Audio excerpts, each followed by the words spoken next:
সোনার মানিকেরা, নওজোয়ান তরুণেরা, ও সোনার ময়না যুবকেরা, আব্বারা মায়েরা, নবী আমার মক্কা জমিনে 13 বছর দিনের খেদমত করলেন।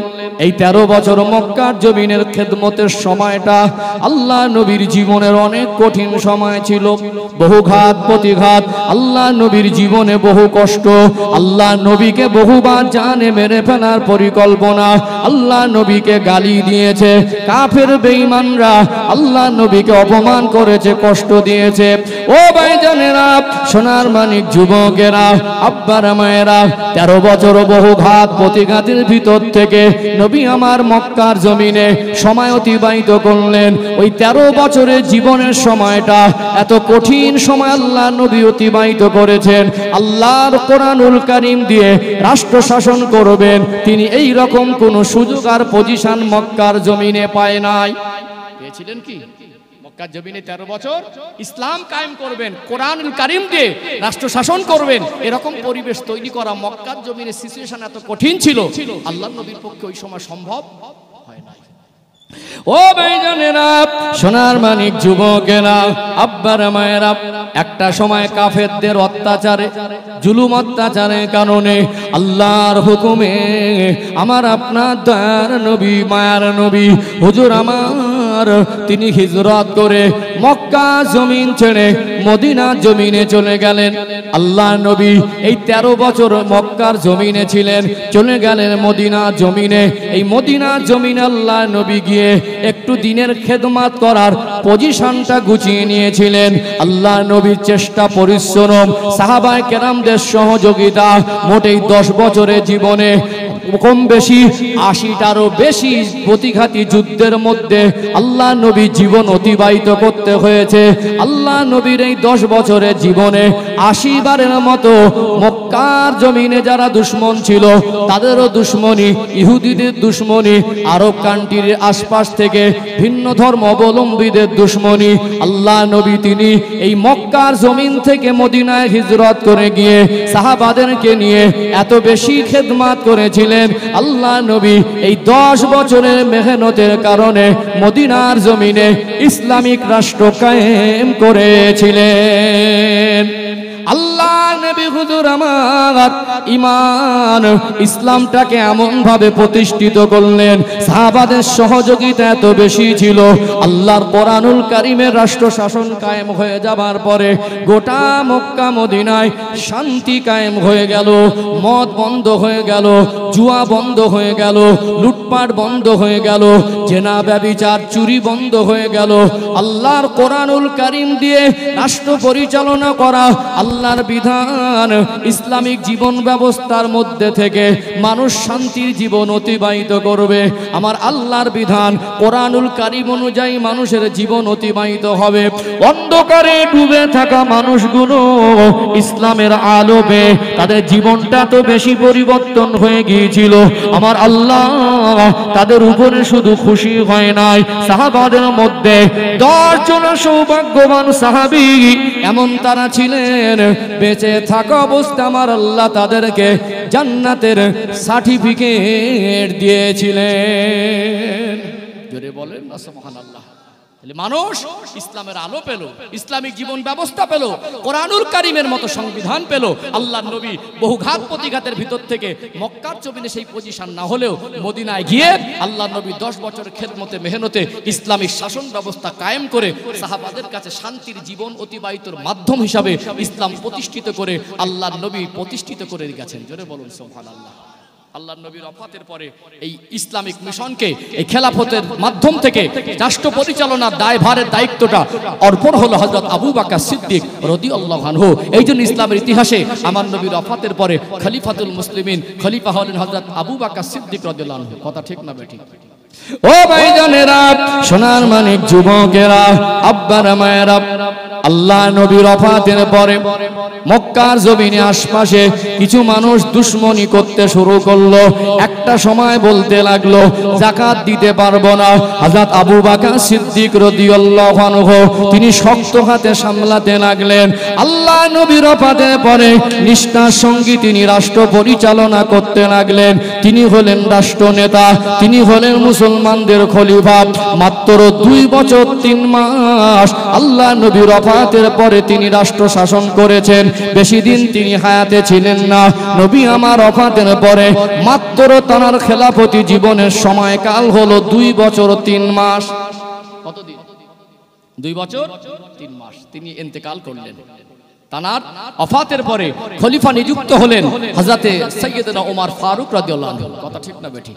আল্লাহর নবী বেঁচে থাকা অবস্থায় গোটা বিশ্বে ইসলাম পৌঁছাতে পেরেছিলেন। গোটা পৃথিবীর প্রত্যেকটা এলাকায় গিয়ে ঘুরে ঘুরে দিনের দাওয়াত দেওয়ার সুযোগ আমার নবী জীবনে এসেছিল? আমার নবী জীবনে আসেনি। ও ভাইজানেরা, সোনার মানিক যুবকেরা, আব্বারা মায়েরা, নবী আমার সোনা জবানে বললেন হযরত ওমর রাদিয়াল্লাহু আনহুর শানে আল্লাহ নবী বললেন আসাদুহুম ফি আমরিল্লাহি ওমর। আমার ওমর হলো ইসলামের জন্য অনেক কঠোর। ও ভাইরা বাবাজেরা, আবু বকর সিদ্দিক রাদিয়াল্লাহু আনহুর খেলাফতের পরে তার ওফাতের পরে খলিফার দায়ভার হযরতে ওমর রাদিয়াল্লাহু আনহুর কাছে এসে পড়ল। তিনি একটানা 10 বছর 6 মাস নিষ্ঠার সঙ্গে রাষ্ট্র শাসন করেছেন। ওমর রাদিয়াল্লাহু আনহুর সময় সাহাবাদের খেদমত, তার নিষ্ঠার সঙ্গে রাষ্ট্র পরিচালনা গোটা আরব, ইয়ামেন, বসরা, গোটা মিশর, ইরাক, কুফা, আরবের আশপাশে আফ্রিকা পর্যন্ত ইসলামের আলো পৌঁছে গেল। গোটা আরব, মক্কা, মদিনার মধ্যে শুধু আর ইসলাম সেই সময় সীমাবদ্ধ নেই। ওমর রাদিয়াল্লাহু আনহুর শাসন আমলে ইসলামের খেদমত এত বেশি হয়ে গেল। ওমর রাদিয়াল্লাহু আনহু শক্ত হাতে এমন ভাবে তিনি রাষ্ট্র শাসন করলেন, তানার শাসন আমলে কোনো মুনাফিক, কোন ইসলামের দুশমন মাথা চাড়া দেওয়া আর ইসলামের বিরুদ্ধে চক্রান্ত করার সাহস তাদের কারোর হয়নি। ও ভাইজানেরা, সোনার মানিক যুবকেরা, আব্বারা মায়েরা, কি ইয়ামেন, কি বসরা, কি কুফা, কি মিশর, কি ইরাক, কি কুফা, কি বসরা, গোটা আরবের আশপাশে এশিয়াতে, আফ্রিকার মতো জায়গাতেও ইসলাম পৌঁছে গেল। চতুর্দিকে ইসলামের আলোচনা হয়, ইসলামের আলো ছড়িয়ে পড়ে। হযরত ওমর রাদিয়াল্লাহু আনহুর মতো সাহাবীকেও শহীদ হতে হয়েছে। সংক্ষেপে আপনাদের কাছে তুলে ধরি হযরত ওমর রাদিয়াল্লাহু আনহুকে কেমন ভাবে শহীদ করা হয়েছিল। হযরত মুগিরা রাদিয়াল্লাহু আনহুর একজন দাস ছিল। সে ছিল পারস্যের বাসিন্দা, যার জন্ম হলো পারস্যে, সে মুসলমান ছিল না। হযরত মুগিরা রাদিয়াল্লাহু আনহুর দাস, সে ছিল পারস্যের বাসিন্দা, সে খঞ্জর তৈরিতে পারদর্শী ছিল। মুগিরা রাদিয়াল্লাহু আনহু তার ওই দাস আবু লুলু নামক ওই ব্যক্তিকে প্রতিদিন 4 দিরহাম করে চার্জ করত। এই বিচারটা নিয়ে চলে গেল খলিফাতুল মুসলিমিন হযরত ওমর রাদিয়াল্লাহু আনহুর কাছে। আবু লুলু নামক ওই দাস বিচার দিয়ে দিল তার মনিবের কাছে, ও খলিফাতুল মুসলিমিন, আমি জানি আপনি ন্যায় বিচারক। আমার মনিব মুগিরা আমার উপরে প্রতিদিন 4 দিরহাম চার্জ করে। ওমর রাদিয়াল্লাহু আনহু তিনি বলতে লাগলেন, আপনার উপরে 4 দিরহাম চার্জ করা হয়, আপনার মনিব, আপনি হলেন দাস, আপনার মনিব কেন 4 দিরহাম চার্জ করে? আপনি কি করেন? তিনি বললেন, আমি খঞ্জর তৈরি করি। খঞ্জর একটা অস্ত্র না। মুগিরা রাদিয়াল্লাহু আনহু যে দাস ছিল, তার বাড়ি পারস্যে, সে ছিল অগ্নি উপাসক, মুসলমান ছিল না। দাসের উপরে 4 দিরহাম করে কর ধার্য করা, এটা তার পছন্দ হয়নি বলে ওমর রাদিয়াল্লাহু আনহু বিচার দিলেন। ওমর হুজুর বললেন, আপনি যে কাজ করেন খঞ্জর তৈরির কাজ, এটা অনেক ভালো কাজ, দামি কাজ, ভালো মানের কাজ। আপনার মনিব যদি 4 দিরহাম চাষ করে, এটা খুব বেশি না। সব কাজের মূল্য তো একরকম না। ডক্টর একটা প্রেসক্রিপশন করে দেয়, 3 মিনিট সময় নেয়, 1500, 2000, 5000, 10,000 টাকা পর্যন্ত ফি নেয়। কথা ঠিক না বেঠিক? আবার যারা মজদুরি কাজ করে, কৃষি কাজ করে, 6 ঘন্টা 7 ঘন্টা মাঠে রৌদ্রে কাজ করে 400-500 টাকা। কথা ঠিক না বেঠিক? সব কাজের তো মান একরকম নয়। তো আপনি তো খঞ্জর তৈরি করতে পারেন, খঞ্জর তৈরিতে পারদর্শী, অতএব আপনার মনে মুগিরা 4 দিরহাম চাষ করে তেমন কোনো বেশি নয়। এ তো অগ্নি উপাসক, এ তো মুসলমান ছিল না। এর মনের মধ্যে ক্ষোভ তৈরি হলো, আমি বিচার দিলাম খলিফাতুল মুসলিমিন ওমর রাদিয়াল্লাহু আনহুর কাছে, অতএব তার পক্ষে রায় গেল না বলে তার মনের মধ্যে একটা অসহসা তৈরি হলো, আমি খলিফাতুল মুসলিমিনকে শহীদ করব। মুসলমান ছিল না। এই ক্ষোভ নিয়ে তিনি মনের মধ্যে ভাবতে লাগলেন যে যখন ফজরের নামাজের রক্তে একটু অন্ধকারচ্ছন্ন ভাব থাকবে, তিনি ইমামতিতে দাঁড়াবেন, আমি চাদর মুড়ি দিয়ে সাহাবাদের মধ্যে ভিড়ে গিয়ে ফাঁস কাতারে গিয়ে জায়গা নেব। তিনি তো নিজেই খঞ্জর তৈরিতে পারদর্শী ছিলেন, খুব ধারালো খঞ্জর তৈরি করলেন যেটা 2 পিঠে ধার ছিল। তিনি ভাবলেন ফজর রক্তে খলিফাতুল মুসলিমিন তিনি ইমাম হয়ে ইমামতি করবেন, আর ওইভাবে আমি আক্রমণ করব। ওমর রাদিয়াল্লাহু আনহুর মতো জানার 10 বছর 6 মাস 10.5 বছরের শাসন আমলের ইতিহাস গোটা বিশ্বের মানুষের কাছে উদাহরণ হয়ে আছে, কথা ঠিক না বেঠিক? ওই জন্য যারা জ্ঞানী গুণী শিক্ষিত মানুষ, ইসলামিক স্কলার, তারা ওমর রাদিয়াল্লাহু আনহুর ওই শাসনের আমলের ইতিহাস তুলে উদাহরণ দিয়ে বলেন, নেতা যদি হতে হয় তো ওমর রাদিয়াল্লাহু আনহুর মতো নেতা হও, কথা ঠিক না বেঠিক? ও ভাইজানেরা, সোনার মানিক যুবকেরা, আব্বারা মায়েরা, ওমর রাদিয়াল্লাহু আনহুর মতো মানুষকেও শহীদ হতে হয়েছে। তাকে কত করুণ ভাবে শহীদ করা হলো। ওমর রাদিয়াল্লাহু আনহু তিনি হলেন খলিফা। মদিনার মসজিদে নববী শরীফে ফজর ওয়াক্তে পৌঁছে গেলেন। জামাত শুরু হওয়ার সময় হয়ে গেল, তিনি ইমামতি জায়গায় গিয়ে দাঁড়িয়ে গেলেন। আবুল উলো নামক অগ্নি উপাসক, যার বাড়ি পারস্যে, মুগিরা রাদিয়াল্লাহু আনহুর দাস, ধারালো অস্ত্র খঞ্জর, যার 2 পিঠে ধার, চলে গেল চাদর মুড়ি দিয়ে পিছন থেকে সামনের কাতারে আগিয়ে গেল, ফাঁস কাতারে জায়গা নিয়ে নিল। হযরত ওমর রাদিয়াল্লাহু আনহু ফজরের জামাতের নামাজের নিয়ত করে নিলেন। ফজরের নামাজ আদায় করবেন, নিয়ত করে নিয়ে সূরা ফাতিহা পড়ে নিলেন। এমত অবস্থায় ওই আবুল উলু নামক ওই ব্যক্তি ওমর রাদিয়াল্লাহু আনহুর পেটের মধ্যে সজোরে 3 বার আঘাত করেছিলেন। এত বেশি আঘাত পেয়েছিলেন, এতটা বেশি কেটে গেল। ওমর রাদিয়াল্লাহু আনহু নামাজরত অবস্থায় গোটা শরীরটা রক্তাক্ত হয়ে গেল। মদিনার মসজিদে নববী শরীফের ইমামতির জায়গাটা রক্তে লাল হয়ে গেল।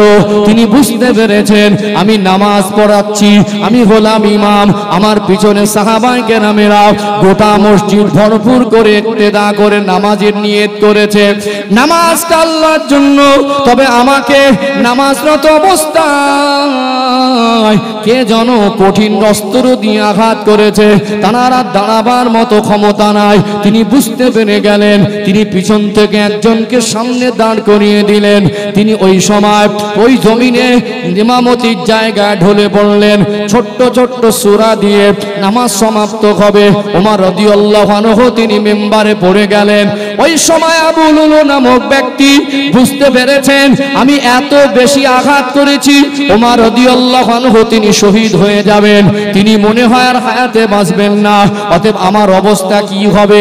আমি তো খলিফাকে আমি শহীদ করে দিচ্ছি। ও পালিয়ে যাওয়ার চেষ্টা করতে লাগলো। সাহাবাদের ভিড়ের মাঝে 2 দিকে ধারালো অস্ত্র এত বেশি সজোরে চালাতে লাগলো। সাহাবারা নামাজে মশগুল হয়ে রয়েছেন। কয়েকজন সাহাবা তানারাও শহীদ হয়ে গেলেন। একজন সাহাবী একটা চাদর নিয়ে ছুঁড়ে দিয়ে জমিনে পড়ে গেল। আবুল উলু নামক ওই ব্যক্তি অগ্নি উপাসক যখন বুঝতে পেরেছে আমি ধরা পড়ে গেছি, আমার পরিণাম ভালো হবে না, আমি খলিফাতুল মুসলিমিন সহ বহু সাহাবাকে শহীদ করে দিয়েছি, নিজে নিজে ওই ধারালো অস্ত্র নিয়ে নিজের শরীরে আঘাত করে আত্মহত্যা করে দিল। নামাজ শেষ হয়ে যাবার পরে ধরাধরি করে খলিফাতুল মুসলিমিন ওমর রাদিয়াল্লাহু আনহুকে নিয়ে আসা হলো ঘরের মধ্যে। গোটা মসজিদে নববী শরীফে কান্নার রোল উঠে গেল। ও খলিফাতুল মুসলিমিনকে কে এমন করে আঘাত করলো? তদানীন্তন সময় যারা চিকিৎসক, খলিফাতুল মুসলিমিন তিনি হুঁশ হারিয়ে ফেললেন। ওই সময় বেশ কিছুক্ষণ পরে হুঁশ ফিরে পেলেন। গরম দুধ তার কাছে দেওয়া হবে একটু খাবার হিসাবে। খলিফাতুল মুসলিমিন হযরত ওমর রাদিয়াল্লাহু আনহু তিনি ওই সময় তিনি হুঁশ ফিরে পেয়ে তিনি ওই সময় জিজ্ঞাসা করতে লাগলেন, ও নবী পাকের সাহাবীরা, আপনারা আমার নেতৃত্বে মদিনার মসজিদে নববী শরীফে আমি নামাজ শুরু করেছিলাম। আমি আঘাত পাওয়ার পরে আল্লাহর হুকুম নামাজটা কি ঠিকভাবে সমাপ্ত হয়েছিল। ও ভাইরা বাবাজেরা, আমার আপনার মতো মানুষ হলে আমাকে আপনাকে কে আঘাত করলে আগে তার প্রতিশোধ নিতে ব্যস্ত হই কি হই না? প্রতিশোধ নিতে ব্যস্ত হই। তিনি হুঁশ ফিরে পেয়ে বলতে পারতেন আমাকে কারা মেরেছে, কে মেরেছে সে বিষয়ে তোমরা কি জানো, সে কি ধরা পড়েছে, এই সমস্ত কথা তার মুখে ছিল না। তিনি কথা বলছেন খুব আস্তে আস্তে, এত বেশি আঘাত পেয়ে গেলেন, পেটের মধ্যে যে খাদ্যনালী ওটাও কেটে গেল। তানাকে খুব কঠিন অবস্থায় তানাকে একটু হুঁশ ফেরানো হলো, হুঁশ ফিরে পেলেন। তার মুখের প্রথম ভাষা ছিল, নবীর সাহাবারা আপনারা আমায় শোনান, নামাজটা তো আল্লাহর হুকুম। আমার নেতৃত্বে নববী শরীফে ফজরের নামাজটা যে 2 রাকাত নিয়ত করে শুরু করেছিলাম আমি শেষ করতে পারিনি, তোমরা কি সুষ্ঠুভাবে নামাজটা শেষ করতে পেরেছিলে? আল্লাহ ওয়ালা নবীর সাহাবী ওমর রাদিয়াল্লাহু শান মান, তারা চিন্তা কত উন্নত, তাদের জীবনে নামাজের প্রাধান্য কত বেশি ছিল। কথা ঠিক না বেঠিক? আফসোস, এক একটা দিন চলে যায়, এক একটা সপ্তাহ চলে যায়, এক একটা মাস চলে যায়, এক ওয়াক্ত নামাজ আমরা পড়ি না। আল্লাহ আমাদেরকে 5 ওয়াক্ত নামাজি হওয়ার তৌফিক দান করেন, বলেন আল্লাহুম্মা আমিন। বিশেষ করে আমার ইয়াং জেনারেশন যুবক ভাইদেরকে দৃষ্টি আকর্ষণ করি, যুবক ছেলেরা আজকে নামাজ থেকে এতটা গাফেল হয়ে গেছে, এখন সব মোবাইলে পাগল হয়ে আছে। কখনো কখনো যুবক ছেলেরা এরা তো জুমার দিনে একটা ওয়াক্ত নামাজে যাচ্ছে, কিন্তু যুবতী মেয়েদের মা বোনদের খবর নিয়ে দেখেন, একটা বছরে না ঈদের নামাজ তো তাদের যেতে হয় না, জুমার নামাজে তো মসজিদে যেতে হয় না, জানাজার নামাজে তাদের কাতারে দাঁড়াতে হয় না। মা বোনেরা একটা বছরের মধ্যে অনেকে আছে কবে নামাজ পড়েছিল মনেই নেই। কথা ঠিক না বেঠিক? সম্মানিত ভাইরা, ওমর রাদিয়াল্লাহু আনহুর ওই অবস্থায় হুঁশ ফিরে পেলেন, তার মুখের প্রথম ভাষা ছিল তোমরা আমাকে শোনাও। আমার নেতৃত্বে যে নামাজ শুরু হয়েছিল নামাজটাকে সুষ্ঠুভাবে সমাপ্ত হয়েছিল, বলল খলিফাতুল মুসলিমিন, নামাজটাকে আমরা সুষ্ঠুভাবে শেষ করেছি। আপনি যাকে পিছন থেকে কাতারের থেকে টেনে সামনে দাঁড় করিয়ে দিয়েছিলেন তিনি নামাজটাকে সমাপ্ত করেছিলেন। তার ওই অবস্থায় বললেন একে ডিস্টার্ব করা যাবে না। তো যখন তদানীন্তন সময় চিকিৎসকরা উষ্ণ গরম দুধ তার গালের মধ্যে দিতে লাগলো, তখন ওই পেটের খাদ্য নালী কাটা জায়গা থেকে অটোমেটিক দুধ বাইরে আসতে লাগলো। তখন চিকিৎসকরা বলে দিয়েছিলেন খলিফাতুল মুসলিমিন এত বেশি ধারালো অস্ত্রের আঘাত প্রাপ্ত হয়েছে, তারাকে আর হয়তো বাঁচানো সম্ভব হবে না। তানার খেলাফত জীবনের শাসনামলের সময়কাল 10 বছর 6 মাস। কত বছর? 10 বছর 6 মাস। আমরা মাঝে মাঝে মনে করি জান্নাত খুব সহজ। পৃথিবীতে যারা জান্নাতে সার্টিফিকেট পেয়েছিলেন তাদের জীবন আদর্শ দেখবেন, পৃথিবীতে যারা জান্নাতের উপযুক্ত জীবন তৈরি করেছেন তাদের জীবনের মেহনত ত্যাগ শ্রম দেখবেন, বুঝবেন যে দুনিয়া আল্লাহ যাকে জান্নাত দেন দুনিয়ায় এত সহজে আল্লাহ তাকে জান্নাত দেন না। যারা দুনিয়ায় জান্নাত হাসিল করেছেন তাদের জীবনের জীবনীগুলো পড়বেন, জান্নাত হাসিল করা আমার আপনার জীবনে অনেকটা সহজ হবে। কথা ঠিক না বেঠিক? খলিফাতুল মুসলিমিন ওমর রাদিয়াল্লাহু আনহুর গুরুত্ব মহত্ব, তার জীবন সম্মান মর্যাদার কথা যদি বলি দিন রাত পার হয়ে যাবে, তার জীবনের মর্যাদা সম্মানের কথা বলে শেষ করা যাবে না। কিন্তু তিনি এত শক্ত হাতে খেলাফত শাসন আমলটাকে সামলেছিলেন, খেলাফতের কাজটা করেছিলেন। তার শাসন আমলে মক্কার জমিনে কোনো কাফের, কোনো মুশরিক, কোনো বেঈমান, কোনো বেদিন, কোনো ইহুদি, কোনো ইসলামের দুশমন, কোনো মুনাফিক কোন রকম চক্রান্ত করার আর ইসলাম বিরোধীদের করার সাহস কারোর মনের মধ্যে। তারপরে খলিফা হলেন তৃতীয় খলিফা হযরতে উসমান গনি রাদিয়াল্লাহু আনহু। 4 জন সাহাবার শানে আল্লাহর নবী সাল্লাল্লাহু আলাইহি সাল্লাম বললেন আরহামু উম্মতি বিউম্মতি আবু বকর, আমার উম্মতের মধ্যে সবথেকে নরম দিল হলো আমার আবু বকরের। জোরে বলেন সুবহানাল্লাহ। আসাদুহুম ফি আমরিল্লাহি উমর, আমার উমর হলো ইসলামের জন্য অনেক কঠোর।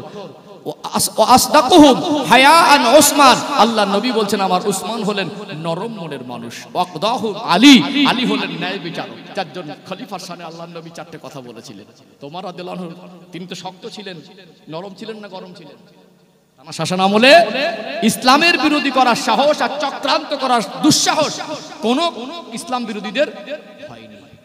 তিনি যখন 10 বছর 6 মাস পরে শহীদ হলেন, তিনি ওই অবস্থা আঘাতপ্রাপ্ত হয়ে আর তানাকে বাঁচানো গেল না, একটা দুটো দিন একটু জীবিত ছিলেন, তারপরে তিনি শাহাদাত বরণ করলেন। ইন্না লিল্লাহি ওয়া ইন্না ইলাইহি রাজিউন। তারপর একজন খলিফা দরকার, কে খলিফা হবেন? খলিফা নিযুক্ত হলেন তৃতীয় খলিফা হযরতে উসমান গনি রাদিয়াল্লাহু আনহু। তার সম্মান মর্যাদা মাকামও কম নয়। কথা ঠিক না বেঠিক? তিনি নরম না গরম? নরম না গরম? খুব নরম মানুষ ছিলেন, উদার মনের মানুষ ছিলেন, অনেক সম্পদশালী ছিলেন। উসমান রাদিয়াল্লাহু আনহু তিনি খলিফা পদে নিযুক্ত হলেন। তানার খেলাফতের সময়কাল, শাসন আমলের সময়কাল হলো 11 12 বছর। কত বছর? একাত 12 বছর। প্রাথমিক দিকটা ঠিক ছিল, কিন্তু ইসলামের ক্ষতি করেছে কাফেররা যতটা, তার থেকে ক্ষতি করেছে বেশি মুনাফিকরা। তার থেকে ক্ষতি করেছে বেশি কি? মক্কায় ছিল আল্লাহর নবীর প্রকাশ্য দুশমন, আর মদিনায় ছিল মুনাফিক। মদিনায় ছিল কি? মুনাফিক। মুনাফিক কারা? যারা উপর থেকে মুসলমানের দাবিদার, যারা উপর থেকে মুসলমান সেজে ঘোরে, যারা উপর থেকে মুসলমানের পরিচয় বহন করে, মাথায় টুপি দেয়, 5 ওয়াক্ত নামাজ পড়ে, নিজেকে মুসলমান বলে দাবি করে, কিন্তু তাদের কর্মকাণ্ডগুলো ইসলাম বিরোধী, তাদের চিন্তাধারাগুলো ইসলামের ক্ষতি করা। কথা কি বুঝতে পারছেন? আল্লাহর নবী সাল্লাল্লাহু আলাইহি সাল্লামের জীবনে হিজরত করে দ্বিতীয় যুদ্ধের ময়দানে চলে গেলেন। সেই যুদ্ধটা ছিল কঠিন, যুদ্ধটা হলো উহুদের যুদ্ধ। প্রথম যুদ্ধ হয়েছিল বদরের যুদ্ধ, দ্বিতীয় যুদ্ধ উহুদের যুদ্ধে সাহাবার সংখ্যা ছিল কতটা? বেরিয়েছিলেন 1000, বেরিয়েছিলেন 1000, পৌঁছালেন 700। 300 কোথায় গেল? ওই মুনাফিকদের চক্রান্ত। এই তোদের বিবি তালাক, বিবি বেওয়া হয়ে যাবে, বাচ্চাগুলো এতিম হয়ে যাবে, ধন সম্পদকে নেবে। এটা ইসলাম বিরোধী করে ভিতর থেকে নরম মানে কিছু সাহাবী বিষয়রা ঘুরে 300 ঘুরে গেল। কথা কি বুঝতে পারছেন? মুনাফিক ছিল আল্লাহর নবী সময় থেকে, আর মুনাফিকরা সব সময় ইসলামকে ক্ষতি করে। বাহ্যিক দৃষ্টিকে তারা ইসলাম ধর্মাবলম্বী পরিচয় দিলেও তাদের দ্বারা ইসলামের ক্ষতি হয়েছে। হয়েছে না হয়নি? ইসলাম ধর্মাবলম্বী সেজে ইসলামের তথ্যগুলো কাফেরদের কাছে পাচার করেছে এই সমস্ত মুনাফিক। কথা ঠিক না বেটি? বড় বড় মুনাফিকদের নাম আপনারা জানেন। আব্দুল্লাহ ইবনে উবাই ইবনে সুলুল, এ ছিল কুখ্যাত একটা মুনাফিক। কথা ঠিক না বেটি? ও ভাইজানেরা, সোনার মানিক যুবকেরা, আব্বারা মায়েরা, উসমান রাদিয়াল্লাহু আনহুর একার শাসন আমল, খেলাফত কালের শাসন আমলের সময়কাল হলো 12 বছর। তিনি প্রাথমিকভাবে সুষ্ঠুভাবে রাষ্ট্র পরিচালনা করতে লাগলেন। তিনি যখন নরম মানুষ, ওই নরম মানুষের নরম মেজাজটাকে ইহুদি সম্প্রদায়েরা, ইসলামের যারা দুশমন, যারা মুনাফিক, এরা কাজে লাগাতে শুরু করে দিল। ও ভাইজানেরা, সোনার মানিক যুবকেরা, আব্বারা মায়েরা, ইয়ামেনের একজনের বাড়ি, যার নাম হলো আব্দুল্লাহ ইবনে সাবা। তার জন্ম হলো ইয়ামানে। ইয়ামান একটা দেশ। আপনি তদানীন্তন সময়ে কয়েকটা ভৌগোলিক ম্যাপের মানচিত্র মনে করিয়ে দেই, আপনাদের ওয়াজ বোঝাতে সুবিধা হবে। ইয়ামানে বহু মুসলমানের বসবাস ছিল। ইরাক ছিল, কুফা ছিল, বসরা ছিল, মিশর ছিল। এই সমস্ত এলাকায় ইসলামের আলো ছড়িয়ে পড়েছে। ইহুদি, কাফের, বেঈমান সহ এরা বহু চেষ্টা করে ইসলাম মেটাতে পারেনি। আল্লাহ নবীর জামানায় এরা ইসলামকে মেটাতে পারেনি। হযরত আবু বকর সিদ্দিক রাদিয়াল্লাহু আনহুর সময় তেমন ষড়যন্ত্র করার সুযোগ পায়নি। ওমর রাদিয়াল্লাহু আনহুর সময় ষড়যন্ত্রের সাহস পায়নি। উসমান রাদিয়াল্লাহু আনহু নরম মনের মানুষ। এবারে ইসলাম বিরোধীরা চক্রান্ত শুরু করে দিল। মুনাফিকদের চক্রান্ত। এ আব্দুল্লাহ ইবনে সাবা, যার বাড়ি হলো ইয়ামানে, এ ভাবতে লাগলো মুসলমানদের ক্ষতি করতে গেলে ওদের ঐক্য নষ্ট করে দিতে হবে। মুসলমানদের ভিতরে ঐক্য শক্তিটা হলো বড় শক্তি। আল্লাহ পাক কোরআন শরীফে বললেন, ওয়াতাসিমু বিহাবলিল্লাহি জামিআন ওয়া লা তাফাররাকু, তোমরা একে অপরে বিচ্ছিন্ন হয়ে যেও না, আমি আল্লাহর রশ্মিকে মজবুত করে ধরো। ও ভাইজানেরা, এই ঐক্য শক্তির কারণে ইসলাম ইসলামের জায়গায় দাঁড়িয়েছিল। ইহুদিরা বুঝতে লাগলো যে তরোয়ালের শক্তি দিয়ে, সৈন্য সামন্ত নিয়ে, বহু দলবল নিয়ে ইসলামওয়ালাদের ইতিহাসে মেটানো যায়নি। আর আমাদের ক্ষমতার শক্তি দিয়ে যুদ্ধ করে ইসলাম মেটানো যাবে না। ইসলামকে মেটাতে গেলে, ইসলামের ক্ষতি করতে গেলে বুদ্ধির মার মারতে হবে। মুনাফিকরা বুদ্ধি আটতে লাগলো। এ আব্দুল্লাহ ইবনে সাবা, এই মুনাফিক, কুখ্যাত মুনাফিক, এ ভাবতে লাগলো আমাকে যদি ক্ষতি করতে হয়, আমাকে মুসলমান সাজতে হবে। তিনি আদিও মুসলমান ছিলেন না, উপরে উপরে কলেমা পড়ল, উপরে উপরে মুসলমান হয়ে গেল। মাথায় টুপি, মুখ ভরা বড় বড় দাড়ি, পা পর্যন্ত জামা, নামাজ আদায় করতে লাগলো। সাহাবাদের সঙ্গে ওঠা বসা তৈরি করতে লাগলো। আর উসমান রাদিয়াল্লাহু আনহুর বিরুদ্ধে মানুষের কাছে বিভিন্ন কথাবার্তা বলে তার দলে লোক বাড়াতে লাগলো। ও ভাইজানেরা, সোনার মানিক যুবকেরা, আব্বারা মায়েরা, আমরা সাধারণ জ্ঞান দিয়ে যদি দেখি, বর্তমান সময়ে, আমি রাজনীতির কথা বলি না, আমি রাজনীতির নেতা নয়, আপনাদের বোঝাবার জন্য উদাহরণ দিচ্ছি। বর্তমান সময়ে পশ্চিম বাংলায় সহ ভারতবর্ষে কেন্দ্রের অথবা রাজ্যে যে দল ক্ষমতায় আছে সে যত ভালো করে এই দেশটা পরিচালনা করুক, যত খারাপ করে পরিচালনা করুক, ক্ষমতায় থাকলে তার সমালোচক কিছু মানুষ থাকে কি থাকে না? যতই ভালো নেতা হোক আর যতই খারাপ হোক, নেতৃত্ব দিলে তার সমালোচনা করা মানুষ তৈরি হয় কি হয় না? এই আব্দুল্লাহ ইবনে সাবা উসমান রাদিয়াল্লাহু আনহুর বিরুদ্ধে, উসমান রাদিয়াল্লাহু আনহুর পিছনে অনেক ষড়যন্ত্র করতে শুরু করল। নরম মানুষ, তানার বিরুদ্ধে মানুষ তৈরি করতে লাগলো।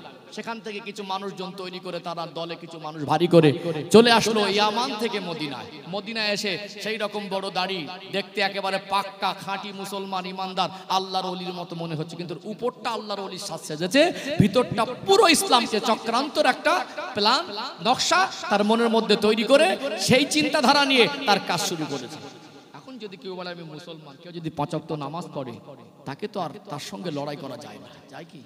কিন্তু তার কর্মকাণ্ড ভিতর থেকে এত তীক্ষ্ণ বুদ্ধি ছিল, মুনাফিক আব্দুল্লাহ ইবনে সাবা বুঝতে পারলো যে মুসলমানদেরকে আমরা তরোয়াল দিয়ে, অস্ত্র দিয়ে আর অনেক সংখ্যায় সৈন্য নিয়ে ইতিপূর্বে মেটাতে পারিনি, আমাদের বাপদাদারা পারিনি, আর আমরাও পারবো না।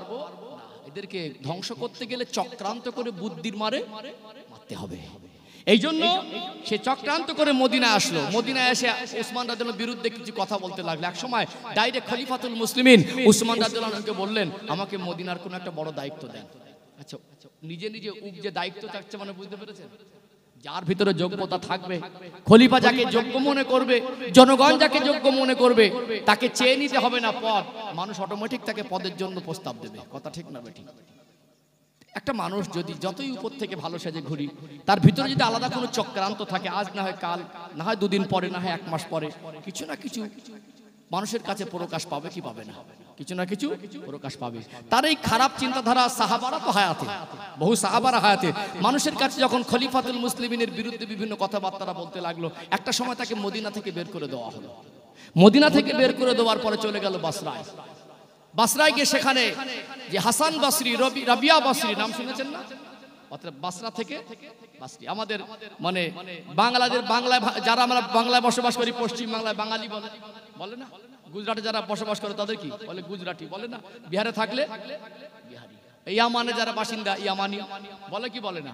অতএব যারা বাসরার মানুষ, হাসান বসরি যার জন্মভূমি ছিল ওই বাসরা, বাসরায় গেলেন। এক একটা জায়গা সেখানে গিয়ে উসমানের বিরুদ্ধে কিছু মানুষ তৈরি করতে লাগলো, তার সাধারণ সাদামাটা মানুষকে ভুল বোঝাতে লাগলো এবং বিভিন্ন অভিযোগ, বিভিন্ন কথাবার্তা উসমানের নামে মিথ্যা প্রচার করতে লাগলো। সেখান থেকে যখন মুসলমানরা বুঝতে পারলো এর কর্মকাণ্ড ইসলামের পক্ষে নয়, সবটা যেন ইসলাম বিরোধী, যখন তার কর্মকাণ্ড বুঝতে পারছে মানুষ, যখন কিছু মানুষ নাম করা কিছু সাহাবী মুসলমান তার বিরোধী করতে লাগলো, তখন দেখলো এখানে আমার পজিশন হবে না, এখানে কিছু লোক তৈরি করেছি, এখান থেকে সরে আবার এক জায়গায়। শেষ পর্যায়ে ইয়ামান, বাসরা, কুফা, ইরাক, শাম এই সমস্ত জায়গা ঘুরে ঘুরে বৃহৎ একটা সংখ্যা তার সমর্থনে কিছু লোক তৈরি করলো। শেষ বেশে চলে গেল মিশরে। কোথায়? মিশর। ও ভাইজানেরা, সোনার মানিক যুবকেরা, আব্বারা মায়েরা, মিশরের জমিনে চলে গিয়ে ইসলাম ধ্বংসের চক্রান্ত ফাঁদ তৈরি করতে লাগলো। খলিফাতুল মুসলিমিন হযরত উসমান রাদিয়াল্লাহু আনহুর শানে অনেক বাজে মন্তব্য, অনেক মিথ্যা অপবাদ দিতে লাগলো। উসমান রাদিয়াল্লাহু আনহুর শানে অনেক খারাপ কথা ছড়াতে লাগলো। মিশরের জমিনে উচ্ছৃঙ্খল পরিবেশ তৈরি হয়ে গেল। মিশরের জমিন থেকে বারবার খলিফাতুল মুসলিমিনের দরবারে চিঠি আসতে লাগলো। বর্তমান সময়ে যেখানে যিনি মিশরের শাসন আমল, মিশরে যিনি বর্তমান সময়ে গভর্নর, মিশরের দায়িত্ব যিনি পালন করছেন, তানাকে আমাদের যোগ্য মনে হয় না, তানার বিরুদ্ধে অভিযোগ পাঠাতে লাগলো। ও ভাইজানেরা, সোনার মানিক যুবকেরা, আব্বারা মায়েরা, কিছু মানুষ যদি চক্রান্ত করে, কিছু মানুষ যদি চক্রান্ত করে দেশে অশান্তি বাঁধানোর চেষ্টা করে, অশান্তি হবে কি হবে না? অশান্ত করতে লাগলো। মিশর থেকে বারবার মিশরের গভর্নরের বিরুদ্ধে অনেকবার চিঠি আসে, অনেক অভিযোগ আসে। হযরত উসমান রাদিয়াল্লাহু আনহু তিনি ভাবতে লাগলেন, মিশরের পরিস্থিতি যদি কঠিন হয়ে যায়, অশান্ত হয়ে যায়, মিশরের বর্তমান যিনি গভর্নরের দায়িত্বে আছেন সে যদি সামাল দিতে না পারে, মিশরের মানুষ যদি তার বিরুদ্ধে অভিযোগ করে, তাহলে ওখানে একজন যোগ্য ব্যক্তিকে দায়িত্ব দেওয়া দরকার আছে না নেই? আছে না? আছে না? এই যে মুনাফিকদের একটা গভীর ষড়যন্ত্র মিশরে কাজ করছে। মিশর থেকে তারা বহু মানুষকে সঙ্গে নিয়ে মিশরে কি একটা উচ্ছৃঙ্খল পরিবেশ তৈরি করেছে। এই মিশরের যিনি গভর্নর, তার বিরুদ্ধে বিভিন্ন রকম অভিযোগ, তার বিরুদ্ধে বিভিন্ন রকম কথাবার্তা খলিফাতুল মুসলিমিনের দরবারে পাঠানো হচ্ছে যে অন্য কাউকে গভর্নরের দায়িত্ব দেন। একটা নেতাকে পাল্টে দিলে তাদের দলের যদি কেউ নেতা হয় তাহলে তাদের ইসলাম ধ্বংসের প্ল্যানটা সুবিধা হবে কি হবে না? ইসলাম ধ্বংসের প্ল্যানটা একটা সময় তারা বৃহৎ সংখ্যায় মানুষ মিশরের গভর্নরের বিরুদ্ধে অভিযোগ আবেদন নিয়ে মদিনায় চলে এলো। কোথায় চলে এলো? মদিনায়। মদিনা আসার পরে খলিফাতুল মুসলিমিনকে বললেন, আপনি মিশরের বর্তমান যিনি গভর্নর ওনাকে বরখাস্ত করে নতুন গভর্নর দেন। আর সত্যি যদি উচ্ছৃঙ্খল হয়, তিনি যদি সামলাতে না পারেন, তার দ্বারা যদি অযোগ্যতা প্রমাণ হয়, তাহলে একজন অন্য কাউকে দায়িত্ব দিতেও তো অসুবিধা নেই। কথা ঠিক না বেটি? একজন নেতার দ্বারা যদি দেশের পরিস্থিতি সামলানো সম্ভব না হয়, তার দায়িত্ব সে যদি পালনে ব্যর্থ হয়, তাহলে অন্য কোনো যোগ্য ব্যক্তিকে দেওয়া, এটা হলো বুদ্ধিমানের কাজ। তো বললো ঠিক আছে, আমি এখানে প্রয়োজনে আমার মিশরের যিনি গভর্নর আছেন আমি পাল্টে দিচ্ছি। উপযুক্ত যিনি হয় মোহাম্মদ ইবনে আবু বকর নামক এক ব্যক্তিকে, মোহাম্মদ ইবনে আবু বকর হুজুরকে বললেন, এনাকে আমি মিশরের গভর্নর করে পাঠাচ্ছি, তাহলে আপনারা ওখানে শান্তি বজায় থাক, আপনারা শান্তিভাবে থাকুন। এত অভিযোগ, এত উচ্ছৃঙ্খল পরিস্থিতি, এত উত্তপ্ত পরিবেশ, এগুলো তো ইসলামের শাসন আমলে হওয়া তো উচিত নয়। কিন্তু ওখানে মুনাফিকি চক্রান্ত কাজ করছে।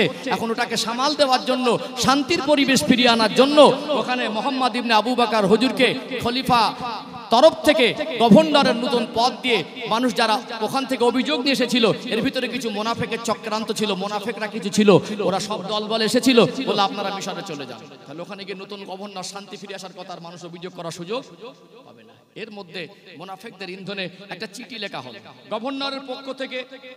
মিশরের যিনি গভর্নর, খলিফার পক্ষ থেকে একজন নতুন গভর্নর নিয়োগ হলো, তাহলে তিনি সরে যাবেন, তিনি দায়িত্ব সামলাবেন, আর অশান্তি আর অভিযোগ থাকবে না। কিন্তু এর মধ্যে আব্দুল্লাহ ইবনে সাবা অথবা মারওয়ান বিন হাকাম, এনাদের একটা চক্রান্তে এই উসমান রাদিয়াল্লাহু নামে একটা চিঠি লেখা হলো যে বর্তমান মিশরের যিনি গভর্নর পদে আছেন, এখান থেকে মদিনা থেকে একদল মানুষেরা মিশরে যাবে, মিশর থেকে একদল মানুষ মদিনায় বর্তমান গভর্নরের বিরুদ্ধে অনেক অভিযোগ এসেছিল, এরা মিশরে পৌঁছানোর সাথে সাথে যেন উসমান রাদিয়াল্লাহু আনহুর তরফ থেকে চিঠি, এদেরকে কতল করা হয়। এখানে পয়েন্টটা বুঝবেন, এখানে জাস্ট পয়েন্টটা বুঝবেন। নতুন গভর্নর করে পাঠাচ্ছেন কে? খলিফা, তাই তো নাকি? নতুন গভর্নর করে পাঠাচ্ছেন খলিফা। কিন্তু আবার একটা চিঠি উসমান রাদিয়াল্লাহু নামে মিথ্যা করে গোপনে লেখা হলো এবং উসমান রাদিয়াল্লাহু নিজের সইটাকে নকল করা হলো। সেই চিঠিতে লেখা আছে বর্তমান মিশরের যিনি গভর্নর, মিশরের মানুষ যারা এখানে মিশরের গভর্নরের বিরুদ্ধে অভিযোগ এসেছিল বা যারা এখান থেকে মিশরে পৌঁছাবে, তাদেরকে মিশরে পৌঁছানোর সাথে সাথে যেন কতল করা হয়। একটা মানুষ, খলিফা উসমান রাদিয়াল্লাহুর মতন মানুষ, তিনি গভর্নরের পদ থেকে একজনকে সরিয়ে দিয়ে যোগ্য গভর্নর পাঠাচ্ছেন, আবার এরা মিশরে পৌঁছানোর পরে যিনি গভর্নর আছেন তার কাছে কি চিঠি লিখতে পারেন এদের কতল করবেন? এটা কি হতে পারে? এটা উসমান রাদিয়াল্লাহুর সব পক্ষে কখনো সম্ভব নয়। এই কাফেলা যখন মিশরের দিকে চলে যাচ্ছে, 3 মঞ্জিল পর্যন্ত চলে গেল, একজন ব্যক্তি ঘোড়ার পিঠে দ্রুত গতিতে ছুটে যেতে লাগলো। মরু ময়দান, ফাঁকা ফাঁকা মাঠ, ওই মানুষটা যাওয়ার গতি দেখে এদের সন্দেহ, লোককে থামালো। কিন্তু মিশরে কাফেলা ফিরে যাচ্ছিল, শান্তি বজায় হবে, নতুন গভর্নর যাচ্ছিল, এখন তাকে থামিয়ে বললো এই লোকটার চালচলন আর আমাদের দেখে, এর যাওয়ার গতি দেখে মনে হচ্ছে না লোকটার ভিতরে কোনো সৎ উদ্দেশ্য আছে। বললো সন্দেহ হচ্ছে, যখন লোকটা কে, কোথায় তার বাড়ি, সদুত্তর প্রশ্ন করে সদুত্তর না পেয়ে, কিছু প্রশ্ন জিজ্ঞাসাবাদের উত্তর দিতে না পারায় সন্দেহ বাড়বে কি কমবে? বলে গোটা বডিটাকে চেক করো, কাছে কোনো তথ্য আছে কিনা। একটা চিঠি পাওয়া গেল, চিঠিটায় লেখা ছিল এখান থেকে যারা মিশর থেকে এসেছিল খলিফার দরবারে, এখান থেকে নতুন করে যারা মিশরে পৌঁছাবে, যারা বিদ্রোহ করছিল, যারা উত্তপ্ত পরিবেশ করছিল, এরা যাবার পরে যেন সবাইকে কতল করে দেওয়া হয়। এটা মিথ্যা চিঠি, এটা মুনাফিকদের চক্রান্ত। এটা কার চক্রান্ত? এখন রাস্তার মাঝে ওই লোকটাকে দেখে চিঠি নিয়ে মিশরে যাবে না খলিফার দরবারে ফিরে আসবে? ফিরে আসাটাই স্বাভাবিক। এই কাফেলা, এর ভিতরে মুনাফিকদের বৃহৎ একটা অংশ ছিল, এরা সব মদিনায় ফিরে আসলো। ফিরে এসে খলিফার বিরুদ্ধে উত্তপ্ত পরিবেশ। যে চিঠি কে লিখেছে, এটা কার চিঠি, কার লেখা? একটা সময় একটা আওয়াজ উঠছে মারওয়ান বিন হাকামের কাজ, আবার কেউ সন্দেহ করছে এই আব্দুল্লাহ ইবনে সাবার কাজ, আব্দুল্লাহ ইবনে সাবার কাজ। এরা হলো মুনাফিক, এরা হলো কুখ্যাত মুনাফিক। অতএব একটা মানুষকে একেবারে তাকে নিখুঁতভাবে দোষারোপ করা, তার যোগ্য প্রমাণ সেইভাবে তাকে সঠিক দোষী হিসেবে সাব্যস্ত করা এক কথায় তো হয় না, তাকে সময় লাগবে। লাগবে কি লাগবে না? কিন্তু এইভাবে মুনাফিকরা একটা উত্তপ্ত পরিবেশ তৈরি করে দিলেন। ও ভাইজানেরা, সোনার মানিক যুবকেরা, আব্বারা মায়েরা, গোটা মদিনা শরীফে মুনাফিকরা উত্তপ্ত পরিবেশ তৈরি করে দিল। উসমান রাদিয়াল্লাহু আনহুর বিরুদ্ধে অনেক উত্তপ্ত পরিবেশ তৈরি হয়ে গেল। মদিনার মসজিদে নববী শরীফের মধ্যে গিয়েও বিদ্রোহ করতে লাগলো। উসমান রাদিয়াল্লাহু আনহু দেখলেন এটা হলো মসজিদে নববী শরীফ, আর এই পাশেই শুয়ে আছেন দয়ার নবী, মায়ার নবী। এখানে মানুষ উত্তপ্ত পরিবেশ তৈরি করছে। তিনি মদিনার মসজিদ নববী শরীফ ছেড়ে ঘরের ভিতরে প্রবেশ করলেন। তারা ঘরটাকে ঘিরে ফেলা হলো। ও ভাইজানেরা, সোনার মানিক যুবকেরা, আব্বারা মায়েরা, তারা ঘরটাকে এই মুনাফিক গোষ্ঠী বিদ্রোহীরা ঘিরে ফেলেছে। উসমান রাদিয়াল্লাহু আনহুর ঘর থেকে বের হতে দিচ্ছে না। 20 দিন পর্যন্ত গৃহবন্দী হয়ে গেলেন। উসমান রাদিয়াল্লাহু আনহু নামাজ পড়াতে আসতে পারছেন না, ঘর থেকে বের হতে পারছেন না। চরম পরিস্থিতি। মদিনা শরীফে উত্তপ্ত পরিবেশ তৈরি হয়ে গেল।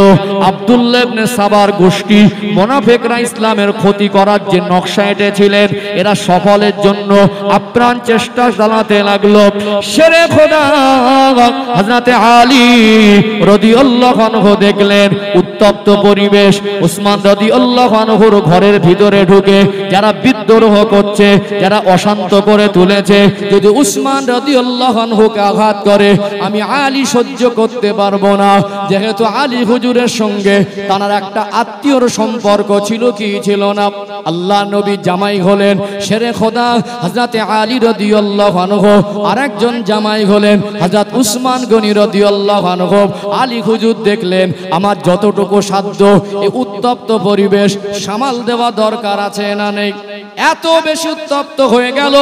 খলিফাতুল মুসলিমিন উসমান রাদিয়াল্লাহু আনহুর মতো মানুষকে 20 দিন পর্যন্ত ঘরে বন্দী করে দিলেন। মোটামুটি আন্দাজ করতে পারছেন কত উত্তপ্ত পরিবেশ। হযরতে আলী রাদিয়াল্লাহু আনহু ঘরের ভিতরে গিয়ে ডাক দিলেন, ও হযরত ইমাম হাসান, ও হযরত ইমাম হোসেন, জান জান, আপনারা দুজনে গিয়ে যদি হযরত উসমান রাদিয়াল্লাহু আনহুর ঘরের দরজার সামনে দাঁড়িয়ে যান, আপনাদের সামনে থেকে গিয়ে খলিফার উপরে আঘাত করার সাহস কেউ পাবে না। জান্নাতি যুবকদের সরদার হযরত ইমাম হাসান, হযরত ইমাম হোসেন রাদিয়াল্লাহু আনহুমা, দুটো যুবক আল্লাহর নবীর কলিজার টুকরা নাতি, জান্নাতি যুবকদের সরদার চলে গেলেন উসমান রাদিয়াল্লাহু আনহুর দরওয়াজার সামনে। ইমাম হাসান হোসেন রাদিয়াল্লাহু আনহুমাকে ঠেলে সরিয়ে দিয়ে ভিতরে যাবার কোনো পরিস্থিতি নেই। উসমান রাদিয়াল্লাহু আনহু যদি 20 দিন মতো ঘরে গৃহবন্দী হয়, খাদ্য পানির অভাব হবে কি হবে না? তিনি ভিতর থেকে আওয়াজ দিতে লাগলেন, ও নবীর সাহাবীরা, ও মদিনার মানুষেরা, দেখো দেখো, আমি আমার রাসূলুল্লাহকে এত বেশি ভালোবাসি, আমি আমার আল্লাহকে এত বেশি ভালোবাসি, আমি আমার খেলাফত জীবনে আমি আমার আল্লাহ সন্তুষ্টের জন্য যেটা ঠিক মনে করেছি ওটা করেছি। তোমরা উত্তপ্ত পরিবেশ তৈরি করছো, অশান্ত করে তুলেছো, এখন তোমরা আমাকে একটু পানি আর খাদ্যের ব্যবস্থা করে দাও। পিপাসায় কাতর হয়ে গেলেন, পিপাসায় বুকটা শুকিয়ে যাচ্ছে।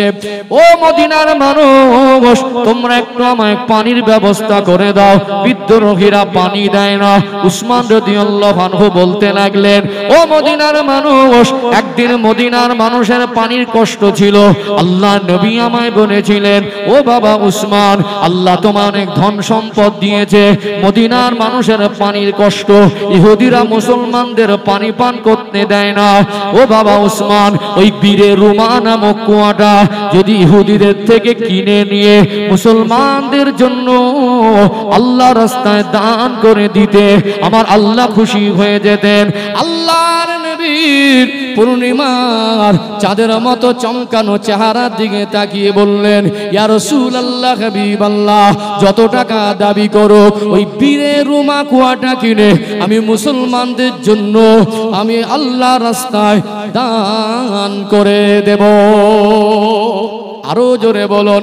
আল্লাহ নবী এত খুশি হয়েছিলেন, ও বাবা ওসমান তুমি ইসলামের জন্য এত বেশি দান করেছো, আমার আল্লাহ দয়াময় তোমার উপরে এত বেশি খুশি হয়েছে, আমার আল্লাহ জান্নাতটা তোমার নামে আমার আল্লাহ রেজিস্ট্রি করে দিয়েছে। সেই খলিফাতুল মুসলিমিন আল্লাহ নবী জানাকে এত বেশি ভালোবাসতেন, জানার লকাব হলো জিন্নুরাইন। আল্লাহ নবী একটা মেয়েকে বিবাহ দিলেন, ওই মেয়েটার ওফাতের পরে আল্লাহ নবী উসমান রাদিয়াল্লাহু আনহুকে এত বেশি ভালোবাসতেন, আর একটা মেয়েকে বিবাহ দিলেন, সেই উসমান রাদিয়াল্লাহু আনহু 10 জন আশারায়ে মুবাশশারা জান্নাতের সার্টিফিকেট প্রাপ্ত সাহাবীর মধ্যে 3 নম্বরে যার নাম আল্লাহ নবী ঘোষণা করেছিলেন, ইনি হলেন সেই উসমান, যিনি 12 বছর খেলাফত শাসন আমলের সময় অতিবাহিত করেছেন। আজ তিনি গৃহবন্দী হয়ে গেলেন, মুনাফিকরা উত্তপ্ত পরিবেশ তৈরি করে দিল। সামনে দরজার সামনে ইমাম হাসান হোসেন রাদিয়াল্লাহু আনহু পাহারাদার, পানি তানাকে পান করতে দেওয়া হয় না।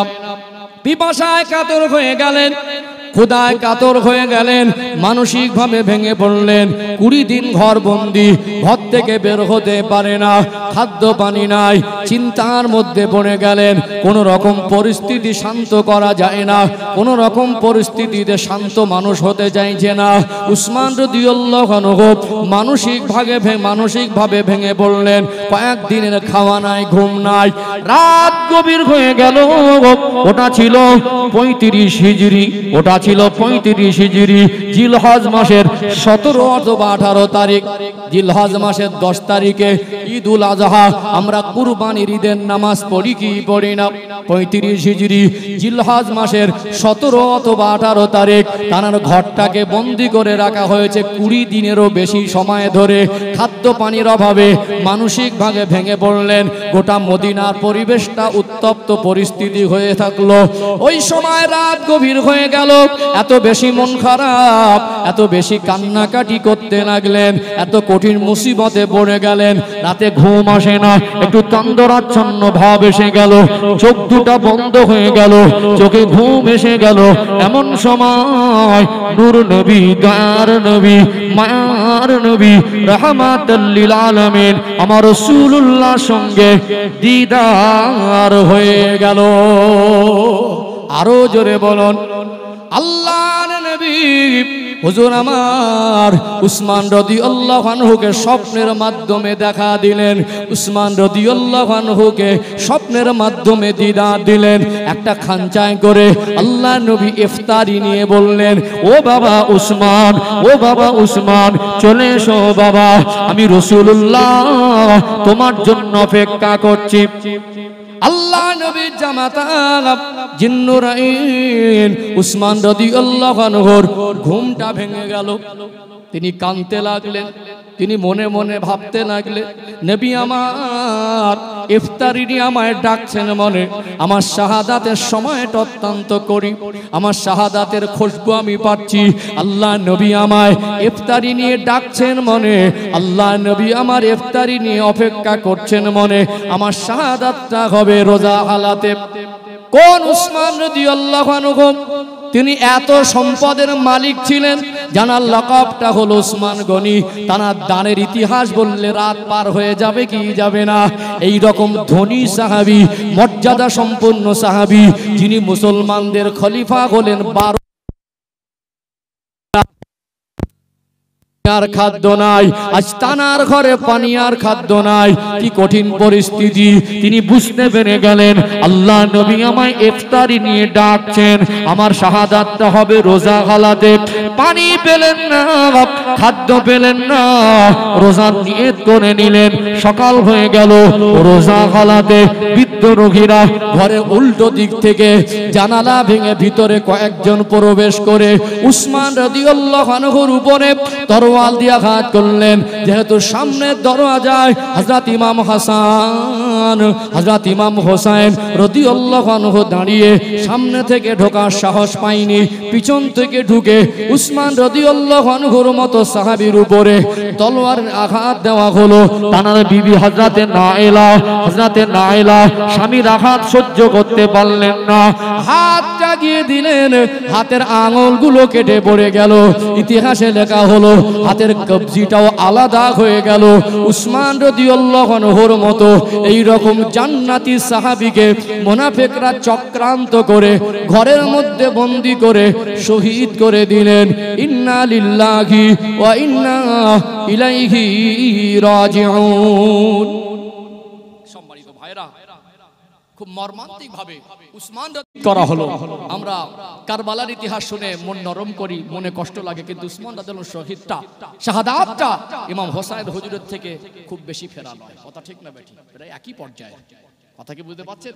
এখন কিছু মানুষ এই উসমান রাদিয়াল্লাহু শাহাদাতের পরপরই আসলে এর ভিতরে মুনাফিকের একটা চক্রান্ত ছিল, ইসলামের ক্ষতি করব। কি করব? হাতের কাটা আঙুল, উসমান বিবির হাতের কাটা আঙুল আর উসমান রাদিয়াল্লাহু আনহুর রক্তমাখা জামাটাকে নিয়ে তারা তাদের প্রথম আন্দোলনের সূচনা হলো। এতক্ষণ বলছিল উসমান রাদিয়াল্লাহু আনহু খলিফা থেকে পদত্যাগ করুন। তারা বিভিন্ন রকম অশান্তি বাদিয়ে ঘর ঘেরাও করে রেখেছিল, মদিনা শরীফের মতো একটা পবিত্র জায়গা উত্তপ্ত পরিবেশ করে রেখেছিল। এখন বলল কে উসমান রাদিয়াল্লাহু হত্যা করেছে আগে তার বিচার চাই, কে শহীদ করেছে তার বিচার চাই। পরিবেশটা পুরো ঘুরিয়ে দিল কি দিল না? এখন আলী হুজুর তিনি তো জ্ঞানী মানুষ, তিনি দেখছেন যে যদি এই সময় একদল মানুষ আমাকে বলছেন যে এখানে বর্তমান যা চরম পরিস্থিতি, খুব তড়িঘড়ি একজন খলিফা দরকার এবং সে শক্ত হাতেই পরিস্থিতিকে সামাল দেবে, দরকার আছে না নেই? দরকার আছে না? শক্ত হাতে যিনি সামাল দিতে পারবেন। আলী হুজুর ভাবছেন, বহু বিশিষ্ট সাহাবীরা তারাও চিন্তার মধ্যে রয়েছেন, বহু জ্ঞানীগুণী সাহাবীরা তারাও বলছেন খলিফা হওয়ার যোগ্যতা আল্লাহ আপনার ভিতরে দিয়েছেন। আলী হুজুরকে বললেন আপনি খলিফার মসনদে বসেন। আলী হুজুর দেখছেন যখন জনগণ আমাকে চাইছেন, আর এই পরিস্থিতিতে আমরা যদি আমাদের পক্ষ থেকে একজন খলিফা না করি, এর ভিতরে যে মুনাফিকের চক্রান্ত, এটা সাহাবারা মুসলমানরা বুঝতে পারছিলেন। যদি কোনো কারণবশত অধিক মানুষ তো তারা বিদ্রোহ করছে, মুনাফিকদের সাপোর্টে কিছু মানুষ সাপোর্ট করছে, এদের একটা বৃহৎ সংখ্যা মুনাফিকেরা উত্তপ্ত পরিবেশ তৈরি করে রেখেছে। কোনো কারণবশত যদি মুনাফিকদের মধ্যে একজনা খলিফা পদে বসে, তাহলে আরো ইসলামের ক্ষতি হবে। হবে কি হবে না? আর ইসলামের আলী হুজুর দেখলেন যখন জনগণ চাইছেন, বিশিষ্ট সাহাবারা চাইছেন, এই পরিস্থিতিতে আমার মনে হয় এখানে সামাল দেওয়ার জন্য অন্তত আমাকে সুষ্ঠুভাবে আপাতত এই খলিফার মসনদের দায়িত্বটা আমাকে নেওয়া দরকার। দরকার আছে না নেই? আছে না? এবং এই পরিস্থিতিতে মুনাফিকরাও বলতে লাগলো আলী হুজুর খলিফা হন। তারা কেন এই কথা বললো? মুনাফিকরা জানতো আলী হুজুর খুব তীক্ষ্ণ বুদ্ধি সম্পন্ন মানুষ, তিনি যদি খলিফা হন হট টেম্পারি করে সিদ্ধান্ত নেবেন না, তিনি দীর্ঘ সময় হাতে নিয়ে খলিফা হয়ে পরিস্থিতি সামাল দিয়ে উসমান রাদিয়াল্লাহু আনহু যারাকে শহীদ করেছে উসমান রাদিয়াল্লাহু আনহুকে, তাদেরকে খুঁজে বার করবেন, তাদের সাজা দেবেন। তবে তার সময় লাগবে। আর অন্য কোনো হট মেজাজি মানুষ আসলে সঙ্গে সঙ্গে তিনি কোনো একটা ব্যবস্থা নিতে পারেন। তো এই ক্ষেত্রে মুনাফিকরাও ভাবলো যদি আলী হুজুর যদি খলিফা পদে বসে তাদেরও লাভ হবে, তিনি ঠান্ডা মাথায় যদি বিচার করেন, কিছুদিন সময় নেন, তারা নতুন করে একটা চক্রান্ত সুযোগ পেয়ে যাবে। যাবে কি যাবে না? একটা পর্যায়ে মিলিয়ে উসমান রাদিয়াল্লাহু আনহুর 12 বছর শাসন আমলের পরে, তার শাহাদাতের পরে খলিফা হলেন শেরে খোদা হযরতে আলী রাদিয়াল্লাহু আনহু। চতুর্থ খলিফার নাম কি? শেরে খোদা হযরতে আলী রাদিয়াল্লাহু আনহু। এখানে একটি হিসাব মিলিয়ে দেই। আবু বকর সিদ্দিক রাদিয়াল্লাহু আনহুর খেলাফত শাসন আমলের সময়কাল 2 বছর 3 মাস। কত বছর? 2 বছর 3 মাস। আর হযরতে ওমর রাদিয়াল্লাহু আনহু শাসন আমলের সময়কাল হলো 10 বছর 6 মাস। 10 আর 2 12 বছর, 6 আর 3 9 মাস। এই দুজন খলিফার খেলাফত শাসন আমলের সময় 12 বছর 9 মাস। তৃতীয় খলিফা উসমান রাদিয়াল্লাহু আনহুর একা শাসন আমলের সময় হলো 12 বছর 24 বছর 9 মাস। মনে রাখুন 24 বছর 9 মাস। ও ভাইজানেরা, সোনার মানিক যুবকেরা, আব্বারা মায়েরা, ওই পরিস্থিতিতে শেরে খোদা হযরত আলী রাদিয়াল্লাহু আনহু তিনি জনগণের সমর্থনে, বিশিষ্ট সাহাবীদের সমর্থনে খলিফা হলেন। ওই সময় একদল মুনাফিক বিদ্রোহীরা উসমান রাদিয়াল্লাহু আনহুর ওই বিবির হাতের কাটা আঙুলার টানা রক্ত মাখা জামা নিয়ে সিরিয়ার দিকে চলে গেল। তারা আন্দোলন করতে লাগলো, তারা বলতে লাগলো আলী হুজুর খলিফা হয়েছে ঠিকই, আমরা খলিফা বলে মানব না। আলী হুজুর আগে উসমান রাদিয়াল্লাহু আনহুর বিচার করুক, আমরা উসমান রাদিয়াল্লাহু আনহুর শাহাদাত যারা করেছে তাদের বিচার চাই। মুনাফিকরা কিভাবে রূপ পরিবর্তন করতে পারে? যেহেতু ওই সময়টা ছিল জিলহজ মাস। কি মাস? জিলহজ মাস। 17 অথবা 18 তারিখ 35 হিজরি। ওই সময় মদিনা শরীফ থেকে আল্লাহ নবীর বিশিষ্ট বিশিষ্ট সাহাবী সহ আম্মা জান হযরত আয়েশা সিদ্দিকা রাদিয়াল্লাহু আনহা সহ সব মক্কা শরীফে হজ পাকে এসেছিলেন। যেহেতু ওই সময়টা মুনাফিকরা সুযোগ পেয়ে গেলেন, মদিনার বিশিষ্ট সাহাবীরা মক্কা শরীফে হজ করতে এসেছেন। আম্মা জান হযরত আয়েশা সিদ্দিকা রাদিয়াল্লাহু আনহা ও হজ পাকে মুনাফিকরা খবর নিয়ে পৌঁছে গেল আম্মা জানের কাছে। মক্কায় খবর চলে গেল আম্মা জানের কাফেলা মদিনার দিকে আসছিলেন। আম্মা জানের কাছে বিশিষ্ট সাহাবীর কাছে খবর চলে গেল উসমান রাদিয়াল্লাহু আনহুকে শহীদ করে দেওয়া হয়েছে। আম্মা জান আয়েশা রাদিয়াল্লাহু আনহু সহ আল্লাহ নবী সাহাবারা একটু চিন্তার মধ্যে পড়ে যাবেন কি যাবেন না। আমরা হজ পাকে চলে এসেছি আর মদিনায় এত বড় ঘটনা ঘটে গেল, খলিফাকে শহীদ করে দিল। কোথা থেকে এই চক্রান্ত করা হলো? আম্মা জানকে বলা হলো বসরা থেকে চক্রান্ত করা হয়েছে। আম্মা জান বললেন আমি বসরায় যাব, মদিনায় ফিরে যাব না। আমার জামাই উসমান রাদিয়াল্লাহু আনহু মুসলিম জাহানের খলিফা উসমান রাদিয়াল্লাহু আনহুকে যারা শহীদ করে দিয়েছে, এই শহীদ করেছে যারা, তাদের বিচার না হওয়া পর্যন্ত আমি মদিনায় ঢুকবো না।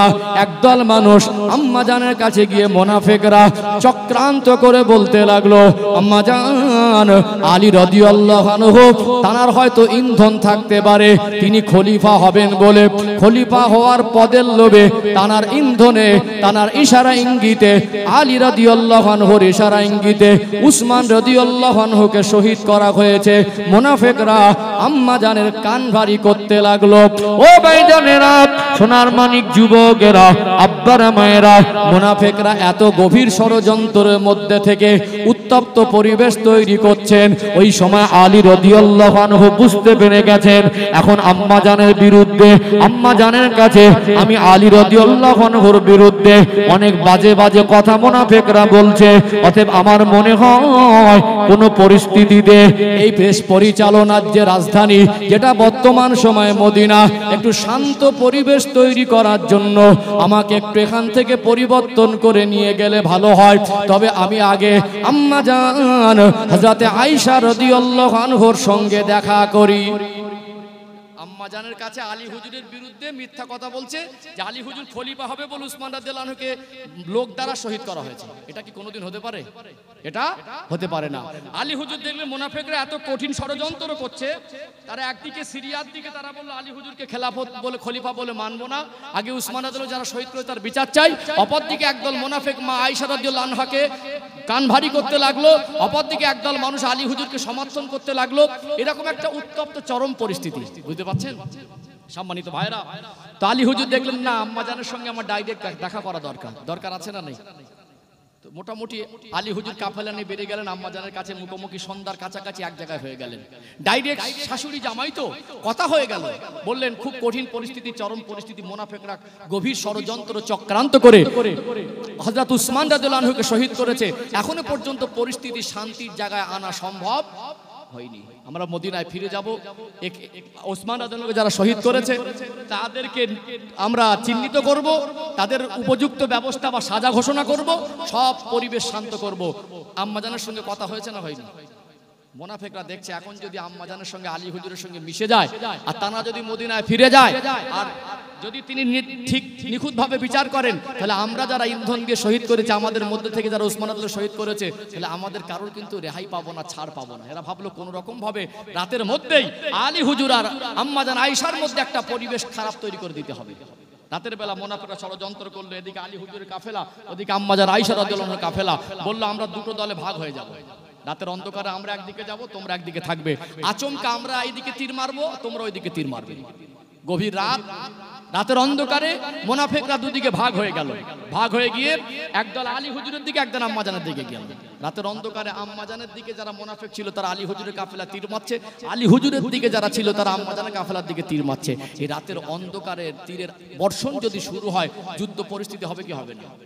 এত কঠিন যুদ্ধ পরিস্থিতি তৈরি হলো। মুসলমানদের ভিতরে মুনাফিক চক্রান্ত করে এত বেশি ক্ষতি করেছিলেন। এই জন্য বারবার বলা হয় ইসলামের ক্ষতি কাফেররা যারা করেছে, মুনাফিকরা তার থেকে বহুগুণ বেশি ক্ষতি করেছে। ও ভাইজানেরা, সোনার মানিক যুবকেরা, আব্বারা মায়েরা, গভীর রাত, ওই পরিস্থিতিতে সকলের ঘুম ভেঙে গেল। তীরের বর্ষণ। আম্মা জানকে মুনাফিকরা বলতে লাগলো, আম্মা জান দেখেছেন, আমরাই তো বলেছিলাম আলী হুজুরের ইন্ধন আছে। উসমান রাদিয়াল্লাহু আনহুকে আলী হুজুর লোকের দ্বারা শহীদ করে দিয়েছে খলিফা হবে বলে। তা না হলে আপনি হাতে নাতে প্রমাণ নেন। সন্ধ্যাবেলা আপনার সঙ্গে কথা বলেছে যে মদিনায় ফিরে গিয়ে আলী হুজুর বলছেন যারা শহীদ করেছে উসমান রাদিয়াল্লাহু আনহুকে তাদের আগে বিচার করব, আর রাতের বেলা সিদ্ধান্ত পরিবর্তন করে আপনার উপরে তীরের বর্ষণ করছে। এই পরিস্থিতিতে এত চরম যুদ্ধ পরিস্থিতি তৈরি হলো, সাহাবাদের মধ্যে 20,000-এর মতো সাহাবা শহীদ হয়ে গেলেন। এত যুদ্ধ পরিস্থিতি তৈরি হয়ে গেল। আলী হুজুর চিল্লে চিৎকার দিয়ে যুদ্ধ থামাতে পারলেন না, আম্মাজানকে বোঝাতে পারলেন না। বীর যোদ্ধা তিনি আগিয়ে গেলেন। তিনি আম্মাজান হযরত আয়েশা সিদ্দিকা রাদিয়াল্লাহু আনহা যে ঘোড়ার পিঠে সাওয়া, উটের পিঠে সাওয়ার ছিলেন, উটের পা তরোয়াল দিয়ে কেটে দেওয়া হয়েছিল, উটটা জমিনে পড়ে গেল, যুদ্ধ থেমে গেল। এই জন্য আম্মাজান আয়েশা রাদিয়াল্লাহু আনহা উটের পিঠে সাওয়ার হয়েছিলেন, উটের পা কেটে দিয়ে যুদ্ধ থামানো হয়েছিল। এই জন্য এই যুদ্ধের নাম হলো জঙ্গে জামাল। জামালুন অর্থাৎ হলো উট, উটের যুদ্ধ অথবা উষ্ট্রির যুদ্ধ। মুনাফিকদের চক্রান্তে এই পরিস্থিতিতে 20,000-এরও বেশি সাহাবী শহীদ হয়ে গেলেন। কান্না রোল উঠে গেল। আম্মাজানকে যুদ্ধ থামিয়ে আলী হুজুর বলতে লাগলেন, মা আম্মাজান, মুনাফিকরা গভীর চক্রান্ত করেছে। আমার পক্ষের লোক আপনার দিকে তীর মারিনি, আপনার পক্ষের লোক আমার দিকে তীর মারিনি। এটা ছিল মুনাফিকদের চক্রান্ত। ইসলামের ক্ষতি হলো কি হলো না? আলী হুজুর এই পরিস্থিতিতে তিনি দেখতে লাগলেন, এখানে এই পরিস্থিতি আম্মাজানও ভুল বুঝতে পারলেন, এখানে আলী হুজুরেরও যারা দোষ নয়। উসমান রাদিয়াল্লাহু আনহুর শাহাদাতের পিছনে আলী হুজুরের কোনো ইন্ধনও ছিল না, আম্মাজানেরও যারা দোষ নয়। মুনাফিকদের চক্রান্তের কারণে 20,000-এর মতো সাহাবা শহীদ হওয়া, এটা কি ছোট ঘটনা না বড় ঘটনা? এই চরম পরিস্থিতির মধ্যে থেকে যাচ্ছে। একটা সময় আলী হুজুর দেখলেন মদিনায় যে রাষ্ট্র পরিচালনা যে রাজধানী, ওটাকে তিনি পরিবর্তন করে কুফায় নিয়ে আসলেন। কোথায়? কুফায়। পরিস্থিতি সামাল দেওয়ার জন্য, যেহেতু মুনাফিকরা মদিনায় একটা ভালো ঘাঁটি কেটেছে। এই রকম যুদ্ধ পরিস্থিতি, জঙ্গে জামালের মতো একটা পরিস্থিতি তৈরি হলো, 20,000-এর মতো সাহাবা শহীদ হলো কম বেশি। এই পরিস্থিতি সামাল দেওয়া দরকার। তিনি তো জ্ঞানী মানুষ ছিলেন, তীক্ষ্ণ বুদ্ধি সম্পূর্ণ মানুষ ছিলেন। মদিনার উত্তপ্ত পরিবেশটাকে শান্ত করার জন্য রাজধানীটাকে হ্যান্ড ওভার করে ওই যে মদিনা থেকে বাইরে নিয়ে চলে গেলেন। আজ 1435 বছর, 1400 বছর পার হয়ে গেল, আজও পর্যন্ত সেই মদিনা শরীফে আর ওই খেলাফতের রাজধানীর মসনদ ফিরে যায়নি। গেছে কি? আজ পর্যন্ত আর যায়নি। সম্মানিত ভাইরা, আজকে সৌদি আরবের রাজধানী হলো রিয়াদ। বুঝতে পারছেন? মদিনা হওয়ার কথা ছিল। কি ছিল? মদিনা হওয়া দরকার ছিল না, কিন্তু কোথায়? রিয়াদ। এখন যদিও রাষ্ট্রান্তর চলে, এখন যদিও রাষ্ট্রান্তর চলে, কিন্তু আল্লাহর নবী সাল্লাল্লাহু আলাইহি সাল্লাম রাষ্ট্র শাসন কায়েম করেছেন মদিনা জমিন থেকে। রাষ্ট্র শাসনের পরিচালনা করতেন মদিনা জমিন থেকে। 3 জন পরপর রাষ্ট্র শাসন করলেন মদিনায় থেকে। 3 জন খলিফা সব মদিনা থেকে রাষ্ট্র শাসন করলেন। আলী হুজুর পরিস্থিতি সামাল দেওয়ার জন্য তিনি কুফায় নিয়ে গেলেন। সেখান থেকে আজও পর্যন্ত মদিনা রাষ্ট্র শাসনের পরিবেশ আর আনতে পারেননি। বুঝতে পেরেছেন? ওই যে রাষ্ট্র শাসনের যে কার্যকরী অবস্থাটা হ্যান্ডওভার হয়ে গেল। কিন্তু আলী হুজুর কুফায় গিয়ে পরিস্থিতি সামাল দিতে লাগলেন। একদল মানুষ বলল, আমরা আলী হুজুরকে খলিফা বলে মানবো না। মুনাফিকদের কি চক্রান্ত। মানতে যদি হয় আমিরে মুআবিয়া রাদিয়াল্লাহু আনহুকে খলিফা বলে মানবো। কি আমিরে মুআবিয়া রাদিয়াল্লাহু আনহু? এজিদের আব্বা। কিন্তু আমিরে মুআবিয়া রাদিয়াল্লাহু আনহুকে ভালো করে চিনে রাখুন। ইনি হলেন সম্মানিত সাহাবী, ইনি হলেন আল্লাহর নবীর একজন সম্মানিত সাহাবী। এনাকে কাতেব ওহী বলা হতো। এই সাহাবীর সম্পর্কে কোন রকম বাজে মন্তব্য করা যাবে না। তার কোনো আমিরে মাবিয়া হুজুরের কোনো খারাপ দোষ ত্রুটি মানুষের কাছে কোনোদিন আজ তার জীবনী থেকে, কোরআন হাদিসের আলো থেকে এবং ইসলামিক ইতিহাস থেকে আমরা সাহাবাদের শানে কোনো বাজে মন্তব্য করতে পারবো না। আর আমিরে মাবিয়া রাদিয়াল্লাহু আনহু শানেও বাজে মন্তব্য করা যাবে না। তার কোনো দোষ ত্রুটি আমাদের নজরে কেতাবের মধ্যে পাওয়াও যায় না। কথা ঠিক না বেঠিক? একদল মোনাফেক তারা বলতে লাগলো যে আলী হুজুরকে সবাই যদি এক বাক্যে খলিফা বলে মেনে নেয় তাহলে শান্তি ফিরে আসবে কি আসবে না? একদল মানুষ বলল খলিফা বলে যদি মানতে হয় তো আমরা আমিরে মাবিয়া হুজুরকে মানবো, আলী হুজুরকে মানবো। এটা হলো মোনাফেকদের চক্রান্ত। একটা সময় যখন এই মুসলমানদের মধ্যে ভাগাভাগি হলো, একদল বলল আলী হুজুরকে মানবো আর একদল বলল না আলী হুজুরকে মানবো না। এটা মোনাফেকদের ইন্ধন, মোনাফেকদের চক্রান্ত। একটা সময় খুব কঠিন পরিস্থিতিতে একটা ইস্তেহাদগত বিষয় নিয়ে একটা যুদ্ধ পরিস্থিতি তৈরি হলো। কি তৈরি হলো? যুদ্ধ পরিস্থিতি। এই যুদ্ধটাকে সিফিনের যুদ্ধ বলা হয়। এই যুদ্ধে কোরআন শরীফকে তলোয়ারের মাথায় দিয়ে উঁচু করে তুলে ধরে যুদ্ধ থামানো হয়েছিল। 60,000-এরও বেশি সাহাবা এই যুদ্ধে মুসলমান শহীদ হয়েছিল। এদিকে আমিরে মাবিয়া হুজুর নেতৃত্ব দিচ্ছিলেন, এদিকে আলী রাদিয়াল্লাহু নেতৃত্ব দিচ্ছিলেন। এর ভিতরে ছিল মুনাফিকদের কঠিন ষড়যন্ত্র। কথা কি বুঝতে পারছেন? এই জঙ্গে জামাল আর জঙ্গে সিফিন, এই দুটো যুদ্ধে 80 থেকে 90,000-এর মতো মুসলমান শহীদ হয়ে গেল। ভাবতে পারছেন কি কঠিন পরিস্থিতি? ইতিহাসগুলো আমাদের জানা দরকার আছে, ইতিহাসগুলো আমাদের অনেকে জানা নেই। সম্মানিত ভাইরা, একটা সময় এই কঠিন পরিস্থিতি মুসলমানদের দলাদলি ঐক্য নষ্ট হয়ে গেল, মুনাফিকদের চক্রান্ত ভিতরে কাজ করতে লাগলো। একটা সময় বিশিষ্ট সাহাবারা বলতে লাগলেন যদি আলী হুজুরও খেলাফত থেকে ইস্তফা দেয় আর আমিরে মুআবিয়া রাদিয়াল্লাহু আনহু খেলাফত থেকে ইস্তফা দেয়, তৃতীয় যদি কেউ খলিফা হয় তাহলে তার দলাদলি থাকবে না। থাকবে কি? আর দলাদলি থাকবে না। একটা সময় সিদ্ধান্ত নিলেন দুজনে ইস্তফা দিক ইসলামের স্বার্থে। আলী হুজুর বলেন ঠিক আছে, যদি আমার তো আর পদের লোভ নেই, আমি তো ইসলামের স্বার্থে আমাকে মানুষ দায়িত্ব দিয়েছে তাই দায়িত্ব পালন করছি। আমি যদি খেলাফত থেকে ইস্তফা দিলে দেশে শান্তি ফিরে আসে, মুসলমানরা ঐক্যবদ্ধ হয়, এক ছাতার নিচে আসে, আমার খেলাফত থেকে ইস্তফা দিতে কোনো আপত্তি নেই। আমিরে মাবিয়া হুজুর তিনিও তো সাহাবী, তিনি বললেন আমি তো নিজের থেকে খলিফা হতে চাইনি আর আমি তো খলিফা বলে দাবি করিনি। খলিফা হলেন হযরতে আলী রাদিয়াল্লাহু আনহু, কিন্তু মানুষ আমাকে বাইরে থেকে বলছে যে আমিরে মাবিয়া তিনি খলিফা হবেন। অতএব এক কাজ করি, আমি যদি ছেড়ে দিও যদি ভালো হয়, যদি মুসলমান ঐক্য ফিরে আসে আমিও খেলাফত থেকে ইস্তফা দেবো। একটা চুক্তিনামা হয়ে গেল। তো খলিফা ডাইরেক্ট এসে কে ইস্তফা দেবেন? তার পক্ষ থেকে একজন লোক ঠিক করা হলো, দুজনকে ঠিক করা হলো, দুজনের পক্ষ থেকে খলিফা পদ থেকে ইস্তফা দেবেন। যারা আমিরে মাবিয়া হুজুরকে খলিফা বলছেন তিনি ইস্তফা দেবেন। বৃহৎ সংখ্যায় মুসলমান আলী রাদিয়াল্লাহু আনহু খেলাফত মেনে নিয়েছেন, তিনিও ইস্তফা দেবেন। এরকম একটা পরিবেশ তৈরি হলো যাতে মুসলমানদের ঐক্যবদ্ধতা বজায় থাকে। আলী রাদিয়াল্লাহু আনহুর পক্ষ থেকে যিনি ঘোষণা দেবেন তার নাম হলো হযরতে আবু মুসা আশআরী রাদিয়াল্লাহু আনহু, খুব বয়োজ্যেষ্ঠ সাহাবী ছিলেন। আর আমিরে মুআবিয়া হুজুরের পক্ষ থেকে যিনি খলিফত পদের ইস্তফা দেবেন ঘোষণা দেবেন তার নাম ছিল আমর ইবনুল আস। জনগণ সামনে হাজির হয়ে গেল, দুজন সবাই ইস্তফা দেবেন। এখন আবু মুসা আশআরী রাদিয়াল্লাহু আনহু আর আমর ইবনুল আস দুজনেই ঘোষণা দেবেন দুজনের পক্ষ থেকে। দুজনে বলাবলি করতে লাগলেন কে আগে ঘোষণা দেবে। ইনি বয়স্ক মানুষ আবু মুসা আশআরী রাদিয়াল্লাহু আনহু, তানাকে বলা হলো আপনি আগে ঘোষণা দেন। তো আলী হুজুরের পক্ষ থেকে আবু মুসা আশআরী রাদিয়াল্লাহু আনহু বললেন আলী হুজুর তিনি খেলাফত পদ থেকে ইস্তফা দিচ্ছেন, সেই ঘোষণা আমি দিলাম। এই কথাটা বলার পরে পরবর্তী যিনি ঘোষণা দেবেন আমর ইবনুল আস, একই কথা বলা দরকার ছিল তো, কিন্তু ঘুরিয়ে বললেন যখন আলী রাদিয়াল্লাহু আনহু খেলাফত থেকে ইস্তফা দিয়েছেন তাহলে তার প্রতিদ্বন্দ্বী কেউ নেই, আমি মুসলিম জাহানের খলিফা বলে আমিরে মুআবিয়া হুজুরকে ঘোষণা দিচ্ছি। তাহলে কথা ছিল কি আর পাল্টে গেল কি? কথা ছিল কি আর ঘোষণা হলো পুরোটাই উল্টো। এই পরিস্থিতিতে 25,000-এর মতো একদল মানুষ এরা বলল আমরা আলী হুজুরকেও মানবো না, আমিরে মুআবিয়াকেও মানবো না, আমরা মানবো আল্লাহর ফয়সালাকে। বেরিয়ে গেল। এদেরকে বলা হয় খারেজি। এদের কি বলা হয়? খারেজি দলের উৎপত্তি 73টা দল হবে। এটা একটা বাতিল ফেরকা, এটা একটা খরাজা ইয়াখরুজু থেকে এই খারেজি শব্দটার উৎপত্তি হয়েছে, অতএব বাহির হয়ে যাওয়া, বেরিয়ে যাওয়া। এই খারেজিদের উৎপত্তি হলো আলী রাদিয়াল্লাহু আনহুর খেলাফত শাসন আমলের সময় থেকে। বুঝতে পারছেন? 73 দলে একটা বাতিল ফেরকা হলো খারিজি, একটা বাতিল ফেরকা হলো খারিজি। এই খারিজিরা আলী হুজুরের দুশমন হয়ে গেল। এর ভিতরে মুনাফিকরাও মিশে গেল, এর ভিতরে মুনাফিকরাও মিশে গেল। এই আলী রাদিয়াল্লাহু আনহু তখন কুফায়। এই পরিস্থিতি আলী হুজুরকে খারেজিদের মধ্যে একজনের নাম হলো আব্দুর রহমান ইবনে মুলজিম। ফজর রক্তে আলী হুজুর কুফার মসজিদে, তিনি তো খলিফা নামাজ পড়াতে যাবেন, সেই ওয়াক্তের সময় তানাকেও শহীদ করা হলো, আলী হুজুরকেও কুফায় শহীদ করা হলো। সম্মানিত ভাইরা, এই পরিস্থিতিতে আলী হুজুরের পরে মানুষ বলল খলিফা বলে যদি মানতে হয় আল্লাহর নবীর জবানে বর্ণিত জান্নাতি যুবকদের সরদার হযরত ইমাম হাসান ইমাম হোসেন রাদিয়াল্লাহু আনহুমা দুজনেই হায়াতে আছেন। তখন সাহাবীকে মানবেন না নবীর নাতিকে মানবেন? নাতি বলে রক্তের সম্পর্ক বলে এটা নয়, যোগ্যতা তার ভিতরে ছিল। ছিল কি ছিল না? ছিল না?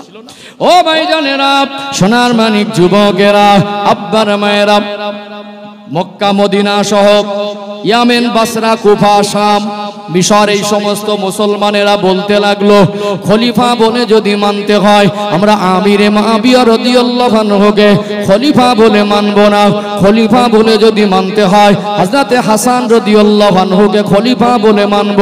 একদল মানুষ তারা হাসান রাদিয়াল্লাহু আনহুকে খলিফা বলে মানতে লাগলেন। নেতৃত্ব যদি মানতে হয় আওলাদে রাসূলের নেতৃত্ব মানব। কিন্তু মুনাফিকদের চক্রান্ত তার ভিতরে কাজ করছিল। বিরিহাত সংখ্যক দল মানুষ সিরিয়ার মানুষেরা বলতে লাগলো আমরা খলিফা বলে আমিরে মুআবিয়া হুজুরকে মানব। কিন্তু দেখা গেল মুসলমানদের ঐক্যবদ্ধ ফিরে আসলো না, ওই দলাদলি ভাগাভাগি। এক দল বলল ইমাম হাসান হুজুরকে খলিফা বলে মানব, আর এক দল বলল আমিরে মুআবিয়া রাদিয়াল্লাহু আনহুকে খলিফা বলে মানব। এই পরিস্থিতিতে হযরতে হাসান রাদিয়াল্লাহু আনহু দেখলেন আমি যদি ইস্তফা দেই, বৃহৎ সংখ্যায় মুসলমান যদি আল্লাহ নবীর সম্মানিত সাহাবী হযরত আমিরে মুআবিয়া রাদিয়াল্লাহু আনহুকে যদি খলিফা বলে মেনে নেয়, মুসলমানদের আর দলাদলি থাকবে না। 6 মাসের মতো তিনি খেলাফতের দায়ভার নিয়েছিলেন। 6 মাসের পরে তিনি কিছু শর্ত সাপেক্ষ নিজে থেকে খেলাফত পদের ইস্তফা দিলেন যাতে মুসলমানদের ঐক্যটা বজায় থাকে। উসমান রাদিয়াল্লাহু আনহুর পরে আলী হুজুরের খেলাফত শাসন আমলের সময়কাল হলো 4 বছর 8 মাস। আর আলী রাদিয়াল্লাহু আনহু শহীদ হওয়ার পরে হাসান রাদিয়াল্লাহু আনহুর খেলাফত শাসনের সময় হলো মাত্র 6 মাস। কত মাস? মাত্র 6 মাস। এই হিসাবটা আপনাদের একটু বুঝিয়ে দেই। আবু বকর রাদিয়াল্লাহু আনহুর খেলাফত শাসন আমলের সময়কাল 2 বছর 3 মাস। ওমর রাদিয়াল্লাহু আনহু 10.5 বছর, 10 বছর 6 মাস, 10 2 12 বছর, 6 আর 3 9 মাস। হযরত উসমান রাদিয়াল্লাহু আনহু 12 বছর, 24 বছর 9 মাস। আলী হুজুরের 4 বছর 8 মাস, 24 আর 4 28, আর 9 আর 8 17। তাহলে 17 থেকে 12 থেকে 17 থেকে 12 বাদ দিলে থাকে কত? 5 মাস। তাহলে 28 29 বছর 5 মাস, 30 বছরের মতো এভারেজ 4 খলিফা হযরত হাসান রাদিয়াল্লাহু আনহু খেলাফত শাসন আমল। এরপরে একা 20 বছর শান্তির সঙ্গে নিষ্ঠার সঙ্গে হযরত আমিরে মুআবিয়া রাদিয়াল্লাহু আনহু তিনি রাষ্ট্র পরিচালনা করেছেন। একা 20 বছর, 30 20 50। কিন্তু তিনি ইমাম হাসান হোসেন রাদিয়াল্লাহু আনহু সহ কারোর সঙ্গে কোনো রকম খারাপ আচরণ আর বেয়াদবি করতেন না। হাসান রাদিয়াল্লাহু আনহু তিনি দেশের স্বার্থে, জনগণের স্বার্থে, মানুষের যাতে শান্তি বজায় থাকে, ঐক্যবদ্ধ থাকে, 6 মাসের মাথায় তিনি ইস্তফা দিয়ে নিজে পদ খারিজ করলেন যে না, মানুষ আমিরে মুআবিয়া হুজুরকে যদি মেনেও মুসলমান যদি এক ছাতার নিচে আসে, এই যে জঙ্গে জামাল, জঙ্গে সিফফিন, উসমান রাদিয়াল্লাহু শাহাদাত, আলী রাদিয়াল্লাহু শাহাদাত, এই কঠিন পরিস্থিতির ভিতর থেকে মুসলমানরা এক প্ল্যাটফর্মে আসতে পারছে না। চরম পরিস্থিতি মুনাফিকরা তৈরি করে রেখেছে। যদি আমার ইস্তফার ফলে মুসলমানরা এক বাক্যে আমিরে মুআবিয়া হুজুরকে খলিফা বলে মানে, তিনি যদি আবার শান্তি ফিরিয়ে আনতে পারেন, সেটাও যে দেশের জন্য, মানুষের জন্য কল্যাণ হবে কি হবে না? কল্যাণ হবে। এই জন্য আমিরে মুআবিয়া রাদিয়াল্লাহু আনহু তিনি হায়াতে ছিলেন, তিনি বারবার তার ছেলে এজিদকে বলতেন যে খবরদার, আমার ভয় হয় আমার মরণের পরে মানুষ কিন্তু তোমাকে খলিফা বলে মানবে না। মানতে যদি হয় তাহলে জান্নাতি যুবকদের সরদার হাসান হোসেনকে মানবে। যেহেতু একটা সময় 6 মাসের মতো তিনি খলিফা হয়েছিলেন, তাহলে মানতে যদি আমার ওফাতের পরে তোমাকে খলিফা বলে মানবে না। এই যে পথের একটা কাটা হয়ে দাঁড়ালো, আব্বা মরে যাওয়ার পরে এজিদ যে খলিফা হওয়ার স্বপ্ন দেখছিল, তাহলে যখন বুঝতে পারছে আব্বার ওফাতের পরে আমাকে মানুষ মানবে না, মানলে ইমাম হাসান হুজুরকে মানবে, তাহলে ওনাকে সরিয়ে দিতে হবে। চক্রান্ত করে তার নিজের বিবি জাদাকে মাধ্যম করে বিষ পান করিয়ে, একাধিকবার বিষ পান করিয়ে হাসান হুজুরকে শহীদ করে দেওয়া হলো। তাহলে পথের কাঁটাটা কিছুটা পরিষ্কার হলো কি হলো না? একটা সময় আমিরে মুআবিয়া রাদিয়াল্লাহু আনহু বলতেন, ছেলেকে ডেকে বলতেন, আমি যেহেতু খেলাফতের মসনদে আমি 20 বছর শান্তির সঙ্গে মুসলমানের যে অশান্ত হয়েছিল অনেকটা শান্তি ফিরিয়ে এনেছি। মুনাফিকরা চক্রান্ত করছিল, সেটা আমি অনেকটা সামাল দিয়েছি। কিছু মানুষ হয়তো বলবে তুমি খলিফা হও, তুমি হয়তো খলিফা হওয়ার স্বপ্ন দেখছো, খবরদার যেন আওলাদে রসুলের সামনে কোনো রকম বেয়াদবি না হয়। সম্মানিত ভাইরা, তো 60 হিজরিতে হযরতে আমিরে মুআবিয়া রাদিয়াল্লাহু আনহুর ওফাত হলো। আমি এবারে কারবালার ঘটনা আনবো। আর এই পিছন থেকে বলে আসার উদ্দেশ্য হলো সংক্ষিপ্ত আকারে এক একজন খলিফার খেলাফতের সময় শাসন আমলের বিস্তারিত বর্ণনা করা 2 ঘন্টা তো সম্ভব নয়। আমি সংক্ষিপ্ত আকারে একটা ধারণা তৈরি করে দেওয়ার চেষ্টা করেছি, কেন কারবালার মতো পরিস্থিতি হলো, কোন সিচুয়েশনের মধ্যে থেকে কারবালার পরিস্থিতি তৈরি হলো, এটা মোটামুটি সহজ যাতে বুঝে আসে এই জন্য আমি মানুষকে বোঝানোর উদ্দেশ্যে কিছু কথা বলেছি। বুঝতে পেরেছেন তো? একটু দরুদ শরীফ পড়ে নেবো, তাকবীর দিয়ে নেবো, ইনশাআল্লাহ আমি কারবালার ঘটনা আসবো আলোচনা। বুঝতে পারছেন তো? মোটামুটি এই কথাগুলো কিন্তু বোঝা জিনিস, এই যে ক্যাটাগরির ওয়াজ হচ্ছে এগুলো বোঝা জিনিস, বুঝে নেওয়া জিনিস। কথা কি বুঝতে পারছেন? একটু তাকবীর দেন তো, নারে তাকবীর। মাশাআল্লাহ, ফলতি গ্রামের মানুষ আলহামদুলিল্লাহ, আরেকটু আবেগ দিয়ে প্রাণ ভরে আওয়াজ দেন, নারে তাকবীর। ফলতি গ্রামবাসী বিন্দু, সিলসিলায়ে হক মুজাদ্দিদে জামান আহলে সুন্নাত ওয়াল জামাআহ, নারে তাকবীর, নারে তাকবীর। একবার দরুদ শরীফ, আল্লাহুম্মা সাল্লি আলা।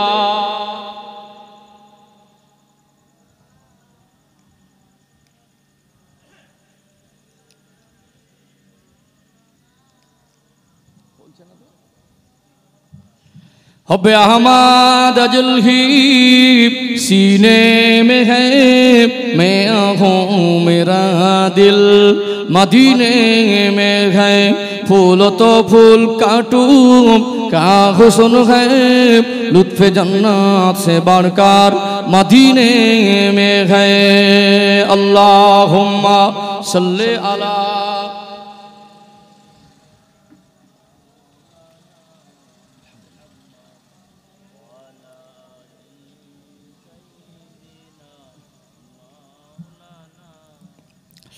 ও ভাইজানেরা, সোনার মানিক যুবকেরা, আব্বারা মায়েরা, 60 হিজরিতে হযরতে আমিরে মুআবিয়া রাদিয়াল্লাহু আনহুর ইন্তেকাল হয়ে গেল। ইন্তেকালের পরে কুফা জমিন থেকে মানুষ আওয়াজ তুলতে লাগলো, খলিফা বলে যদি মানতে হয় আল্লাহ নবীর কলিজা টুকরা জান্নাতি যুবকদের সরদার হযরত ইমাম হোসেন রাদিয়াল্লাহু আনহু তিনি হায়াতে আছেন, আমরা খলিফা বলে যদি মানতে হয় আওলাদে রাসূলকে জান্নাতি যুবকদের সরদার ইমাম হোসেন হুজুরকে খলিফা বলে মানব। বাবার ওফাতের পরে আমিরে মুআবিয়া হুজুর ওফাতের পরে তার পক্ষের কিছু লোক ইয়াজিদকে বলল খলিফা, সে নিজে নিজে খলিফার মসনদে বসে গেল। তিনি নিজে নিজে খলিফা বলে নিজের দাবি করতে লাগলো। খলিফা নিযুক্ত হয় জনগণের ভোটাভুটির মাধ্যমে, জনগণের সমর্থনে। হযরত ইমাম হোসেন রাদিয়াল্লাহু আনহুর কাছে কুফা থেকে থলে বোঝাই কয়েকশো চিঠি এসে পৌঁছে গেল। ওই সময় ইমাম হোসেন রাদিয়াল্লাহু আনহু মদিনার বিশিষ্ট সাহাবীদেরকে ডেকে বলতে লাগলেন, ও নানা জানের সাহাবীরা, আপনারা আমায় পরামর্শ দেন। এখন আমাকে দুনিয়ার মানুষ চাইছে, আমাকে মুসলমানরা চাইছে খলিফা বানাবে। আমি যদি তাদেরটাকে সাড়া না দেই, জনগণ যাকে পছন্দ করে না সে নিজে নিজে খলিফা বলবে। জনগণের সমর্থনে যে নেতা নির্বাচন, এই গণতন্ত্র জিনিসটা শেষ হয়ে যাবে। আমার নানা জান গণতন্ত্র প্রতিষ্ঠিত করে গেছেন, 4 খলিফা গণতন্ত্র প্রতিষ্ঠিত করে গেছেন। 4 খলিফার পরে আমার বড় ভাই হযরত ইমাম হাসান আল্লাহ নবীর সাহাবী হযরত আমিরে মুআবিয়া রাদিয়াল্লাহু আনহু তানারাও গণতন্ত্রের পক্ষে ছিলেন। আজ যদি জনগণের ডাকে আমি সাড়া না দেই, আমি বেঁচে থাকা অবস্থায় ইসলামের যে গণতন্ত্র সিস্টেমটা মিটে যাবে, এটা আমি মেনে নিতে পারবো না। ইসলামের ক্ষতি হবে, এটা আমি মেনে নিতে পারবো না। ও নানা জানের সাহাবীরা, আপনারা একটু পরামর্শ দেন, আমি কি করব?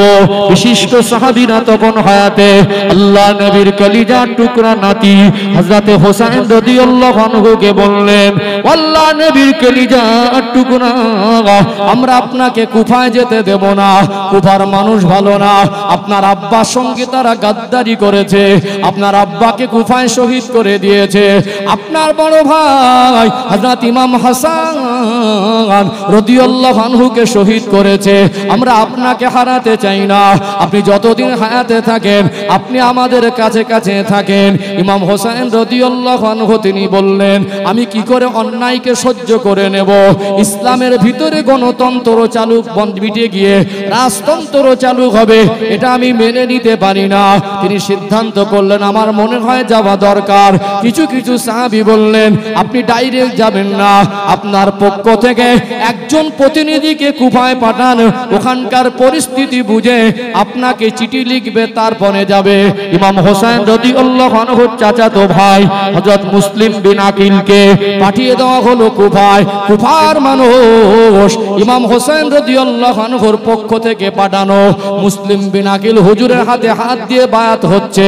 তারা বলতে লাগলো, ও মুসলিম বিন আকিল, ইমাম হোসেন হুজুর কোথায়?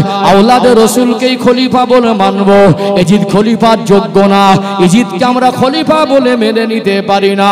তিনি ওখানকার পরিবেশ দেখে খুশি হয়ে ইমাম হোসেন হুজুরের কাছে চিঠি লিখলেন, সব কুফাবাসী আপনাকে খলিফা করতে চাইছে, আপনি চলে আসুন। ও ভাইরা বাবাজিরা, এখান থেকে ইমাম হোসেন রাদিয়াল্লাহু আনহু চিঠি পেলেন। যুদ্ধ করার কোনো ইচ্ছা বা পরিস্থিতি ছিল না, যুদ্ধ হবে এটাও তিনি পরিকল্পনাও করেননি। তিনি সঙ্গে তারা পরিবারের ছোট ছোট বাচ্চা, কিছু মহিলা, কিছু নবীর সাহাবাদের নিয়ে ৭২ জনের মতো কাফেলা নিয়ে মদিনা জমিন থেকে কুফার রাস্তায় রওনা হয়ে গেলেন। এদিক থেকে খবর চলে গেল, সিরিয়ার জমিনে খবর চলে গেল, বর্তমান বাবের মসনদের খেলাফতের জায়গায় এজিদ যখন খবর পেয়ে গেল কুফার মানুষ তানাকে খলিফা বলে মানে না, ইমাম হোসেন হুজুরকে কুফার মানুষ ডাকছে, ইমাম হোসেন হুজুর কুফায় চলে আসছে। এজিদ তখন চিন্তা ভাবনা করতে লাগলো, কুফার পরিস্থিতি যদি সামাল দেওয়া না যায় মানুষ আমাকে খলিফা বলে মানবে না। তদানীন্তন সময়ে কুফার গভর্নর যিনি ছিলেন রাতারাতি কুফার গভর্নরকে চেঞ্জ করে দিয়ে ওবাইদুল্লাহ ইবনে জিয়াদ বদমেজাজি, কঠোর মেজাজি একজন জালেমকে ওই জায়গায় গভর্নর করে পাঠিয়ে দিলেন। অনেকে এজিদ দরদি বেরিয়েছে আজকে দিনে, এজিদকে নির্দোষ প্রমাণ করতে চায়। আমরা আহলে সুন্নাতুল জামাতের আকীদার মানুষ, আমরা এজিদকে কোনোদিন নির্দোষ বলে দোষী বলে মানছি, দোষী সাব্যস্ত করছি। আমরা কোনোদিন এজিদকে নির্দোষ মনে করি না। এজিদের অনেক কুকর্ম তার জীবন থেকে আমাদের কাছে দলিল আছে। ও ভাইয়েরা বাবাজিরা, রাতারাতি কুফার গভর্নর চেঞ্জ করে দিল, এটা কি এজিদের জঘন্য কাজ নয়? এরকম অনেক জঘন্য কাজ সামনে আসবে। নরম মেজাজি একজন সাহাবী থাকলে ওখানে তো ইমাম হোসেন হুজুরের সামনে বেয়াদবি করা যাবে না। এই জন্য রাতারাতি ওখানকার দায়িত্ব যে নেতৃত্ব দিচ্ছিলেন গভর্নর, সরকারি যে গভর্নর নিযুক্ত হয় তারাকে চেঞ্জ করে রাতের মধ্যে বলে ওনাকে পরিবর্তন করে। এজিদের হুকুম, নতুন গভর্নর যার নাম হলো ওবাইদুল্লাহ ইবনে জিয়াদ, এসেই হুইপ জারি করলো, আইন জারি করলো, এজিদকে খলিফা বলে মানতে হবে। এজিদের বিরুদ্ধে যে যাবে, অন্য কাউকে খলিফা বলে মানবে, সরকারি আইনের আওতায় তাকে কঠিন ব্যবস্থা দেওয়া হবে। তখন সরকারি আইন কঠিন হয়ে যাবে, মানুষ তখন মানতে বাধ্য হয়ে যায় না। যারাই বলছিল ইমাম হোসেন হুজুরকে ছাড়া খলিফা বলে মানবো না, এখন ওবাইদুল্লাহ ইবনে জিয়াদের জুলুমবাজির কারণে, তার হুকুমতের কারণে রাতারাতি সব পরিবর্তন হয়ে গেল। 4000-এর মতো মানে লোকজন সে অটোমেটিক তৈরি করে ফেলেছে। কত হাজার? ওবাইদুল্লাহ ইবনে জিয়াদের নেতৃত্বে মুসলিম বিন আকিল হুজুরকে পাঠানো হয়েছিল ইমাম হোসেন হুজুরের পক্ষ থেকে, তাকেও শহীদ করে দেওয়া হলো, তাকেও শহীদ করে দেওয়া হলো। মোটামুটি 1-2 দিনের ব্যবধানে কুফার পরিস্থিতিটাকে পুরো পাল্টে দিল। এটা এজিদের পক্ষ থেকে ওবাইদুল্লাহ ইবনে জিয়াদ যে নতুন গভর্নর নিযুক্ত হয়েছিল, এ পুরো পরিস্থিতি পাল্টে দিল। এক পর্যায়ে মুসলিম বিন আকিল হুজুরকে শহীদ করে দেওয়া হলো। তারপরেও আজকে দিনে দেখবেন ফেসবুকে, ইউটিউবে কিছু এজিদ দরদি লোক বেরিয়েছে, কথা বোঝা যায়নি। ও ভাই জানেরা, সোনার মানিক যুবকেরা, আব্বার মায়েরা, ইমাম হোসেন রাদিয়াল্লাহু আনহুর কাফেলা ইরাকের ওই ফিরাত নদীর তীরে কারবালার দিকে চলে যাচ্ছে।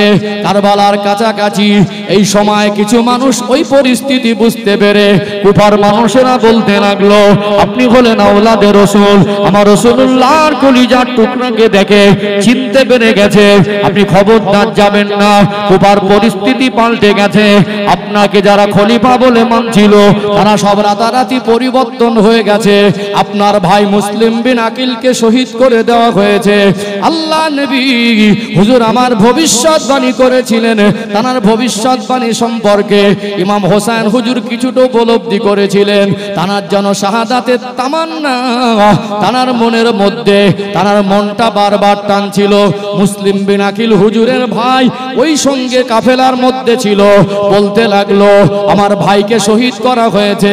ইমাম হোসেন হুজুরকে বলছেন আপনি যদি মদিনায় ফিরে যান, আমার ভাই শহীদ হয়েছে, আমি ফিরে যাব না, আমার ভাইয়ের কাছে যাব। একটা সময় সিদ্ধান্ত নিলেন কাফেলা থামানো যাবে না, যা হবে দেখা যাবে, আমরা সামনের দিকে যাই, পরিস্থিতি কি হয় দেখা যাক। রাত হয়ে গেল। ও ভাইরা বাবাজিরা, ইমাম হোসেন রাদিয়াল্লাহু আনহু চিন্তার মধ্যে পড়ে গেলেন, যেহেতু দুঃসংবাদ পেয়ে গেলেন, কুফার পরিস্থিতি পরিবর্তন হয়ে গেল। তিনি ভাবতে লাগলেন কোথায় তাবু ফেলা যায়। ঘুরে ঘুরে একটা জায়গায় জিজ্ঞাসা করা হলো এটা কোন জায়গা। পাশ থেকে কিছু মানুষ বলল এই জায়গাটার নাম হলো কারবালা। হাত দিয়ে ওই জমিনের মাটিটা হাতে ওঠালেন, নাকের ধারে পেলেন। তিনি বুঝতে পেরে গেলেন এই মাটি থেকে যেন আমি ইমাম হোসেন শাহাদাতের খুশবু অনুভব করছি। তিনি বুঝতে পেরে গেলেন এটাই সেই কারবালা। সাথী সঙ্গীদের বলতে লাগলেন এখানেই তাবু ফেলে দাও, এখানেই তাবু ফেলে এখানেই আশ্রয় নাও। ওই ফুরাত নদীর তীরে ইরাকের জমিনে ওই যে জায়গাটা হলো কারবালা নামক জায়গা, ওখানে তাবু ফেলা হলো। মুহররম মাসের 9 তারিখ, ওটা ছিল বৃহস্পতিবার। মুহররম মাসের 9 তারিখ, ওটা ছিল 61 হিজরি। সকাল হয়ে গেল। ওবাইদুল্লাহ ইবনে জিয়াদের নেতৃত্বে 12,000-এর মতো সৈন্য নিয়ে এই 70 জনের কাফেলাকে গোল করে ঘিরে বন্দী করে দেওয়া হলো। ওবাইদুল্লাহ ইবনে জিয়াদের নেতৃত্বে আওয়াজ দিতে লাগলো আপনাকে এখান থেকে কোথাও যেতে দেওয়া হবে না, এখানে দাঁড়িয়ে আপনাকে এজিদকে খলিফা বলে সমর্থন করতে হবে। বলুন তো ক্ষমতার বলে গায়ের জোরে একজন ইমানদারের ইমানটা কি কেনা যায়? ইনি তো আওলাদে রাসূল। ইনাকে ধমক দিয়ে ভয় দেখিয়ে প্রেসার ক্রিয়েট করে জোর করে এজিদের মতো একজন দুশ্চরিত্র যার চিন্তাধারার ভিতরে পবিত্রতা নেই, ওই মানুষটাকে তো আওলাদে রাসূল খলিফা বলে মেনে নিতে পারে না। অতএব তিনি ওবাইদুল্লাহ ইবনে জিয়াদের এই চক্রান্ত ছিল, এজিদের চক্রান্ত ছিল। যে কোনো মূল্যে প্রেসার ক্রিয়েট করে আওলাদে রাসূল ইমাম হোসেন হুজুর যদি এজিদকে খলিফা বলে মেনে নেয়, তার প্রতিদ্বন্দ্বী আর কেউ থাকবে না, সে নিজে খলিফা হবে। ও ভাইয়েরা বাবাজিরা, আওলাদে রাসূল পৃথিবীর মানুষের কাছে অন্যায়ের কাছে মাথা নত করেন না। তিনি বলতে লাগলেন এ ওবাইদুল্লাহ ইবনে জিয়াদের লোকেরা, এ এজিদ বাহিনীরা, শুনে রেখে দে, তোরা আমাকে ভয় দেখিয়ে প্রেসার ক্রিয়েট করে তোরা আমাকে জোর করে এজিদকে খলিফা এই কথাটা মানাতে পারবি না। আমি তোদেরকে 3টে প্রস্তাব দিচ্ছি। আমি মানুষ, আমি তোদের কাছে এসেছি, আমি আওলাদে রাসূল, তোরা আমাকে ভালো করে জানিস। আমি যুদ্ধ করতে আসিনি, আমি নিজের থেকে খলিফা দাবি করিনি। কুফার মানুষ আমায় ডেকেছে, এই জন্য আমি এসেছি, ইসলামের সাথে এসেছি। তোমরাও তো মুসলমান, তোমাদের সঙ্গে আমার কোনো ব্যক্তিগত দুশ্মনী নেই। কেন তোমরা আমার সঙ্গে বিয়াদবি করছো? তোমরা কেন কি সাথে আমার সামনে বিয়াদবি করছো? তোমরা আমাকে আটকে রেখো না, রাস্তাটা ছেড়ে দাও। আমি মদিনার জমিন থেকে এসেছি, মদিনায় ফিরে যাব। না হয় আমাকে ছেড়ে দাও, আমি অন্য কোনো জায়গায় বেরিয়ে যাব। তা না হয় আমাকে সরাসরি এজিদের দরবারে নিয়ে চলো। খলিফা বলে যদি মানতে হয়, জোর করে তোমরা আমার জবান থেকে খলিফা মানাতে পারবে না। এজিদের সঙ্গে কথা বলে খলিফা মানা যায় কিনা সেটা আমি চিন্তা করব। এই 3টে প্রস্তাবের একটা প্রস্তাব তারা মেনে নিল না। যুদ্ধ করতে যায়নি। কাফেলায় ছিল ছোট ছোট বাচ্চা, কাফেলায় ছিল মহিলারা, কাফেলায় ছিল কিছু যুবকেরা। ওই সময় এজিদ বাহিনী যখন জোর করে আওলাদে রাসূলের মুখ থেকে এজিদকে খলিফা বলে স্বীকার করাতে পারল না, বলল পানি বন্ধ করে দাও।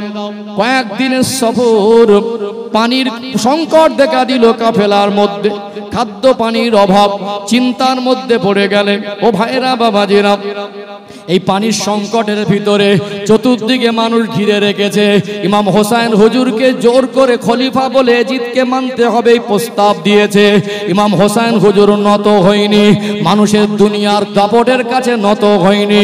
ইমাম হোসেন রাদিয়াল্লাহু আনহু ওই দিন কারবালা নামক প্রান্তরে, ওটা ছিল 61 হিজরি, মুহররম মাসের 10 তারিখ আসবে, মাগরিবের নামাজ হলো, এশার নামাজ হলো, ফজরের নামাজ হলো, নামাজটা জামাত সহকারে হলো, কিতাবের মধ্যে লেখা হলো ইমামতি করলেন হযরত ইমাম হোসেন রাদিয়াল্লাহু আনহু। সকাল হয়ে গেল, ওটা 61 হিজরি, মুহররম মাসের 10 তারিখ শুক্রবার। হযরত ইমাম হোসেন হুজুরের কাফেলার দিকে চতুর্দিকে মানুষ ঘিরে রেখেছে। এত পানির সংকট দেখা দিল, ছোট বাচ্চাগুলো পানির পিপাসায় চিৎকার মেরে কাঁদে।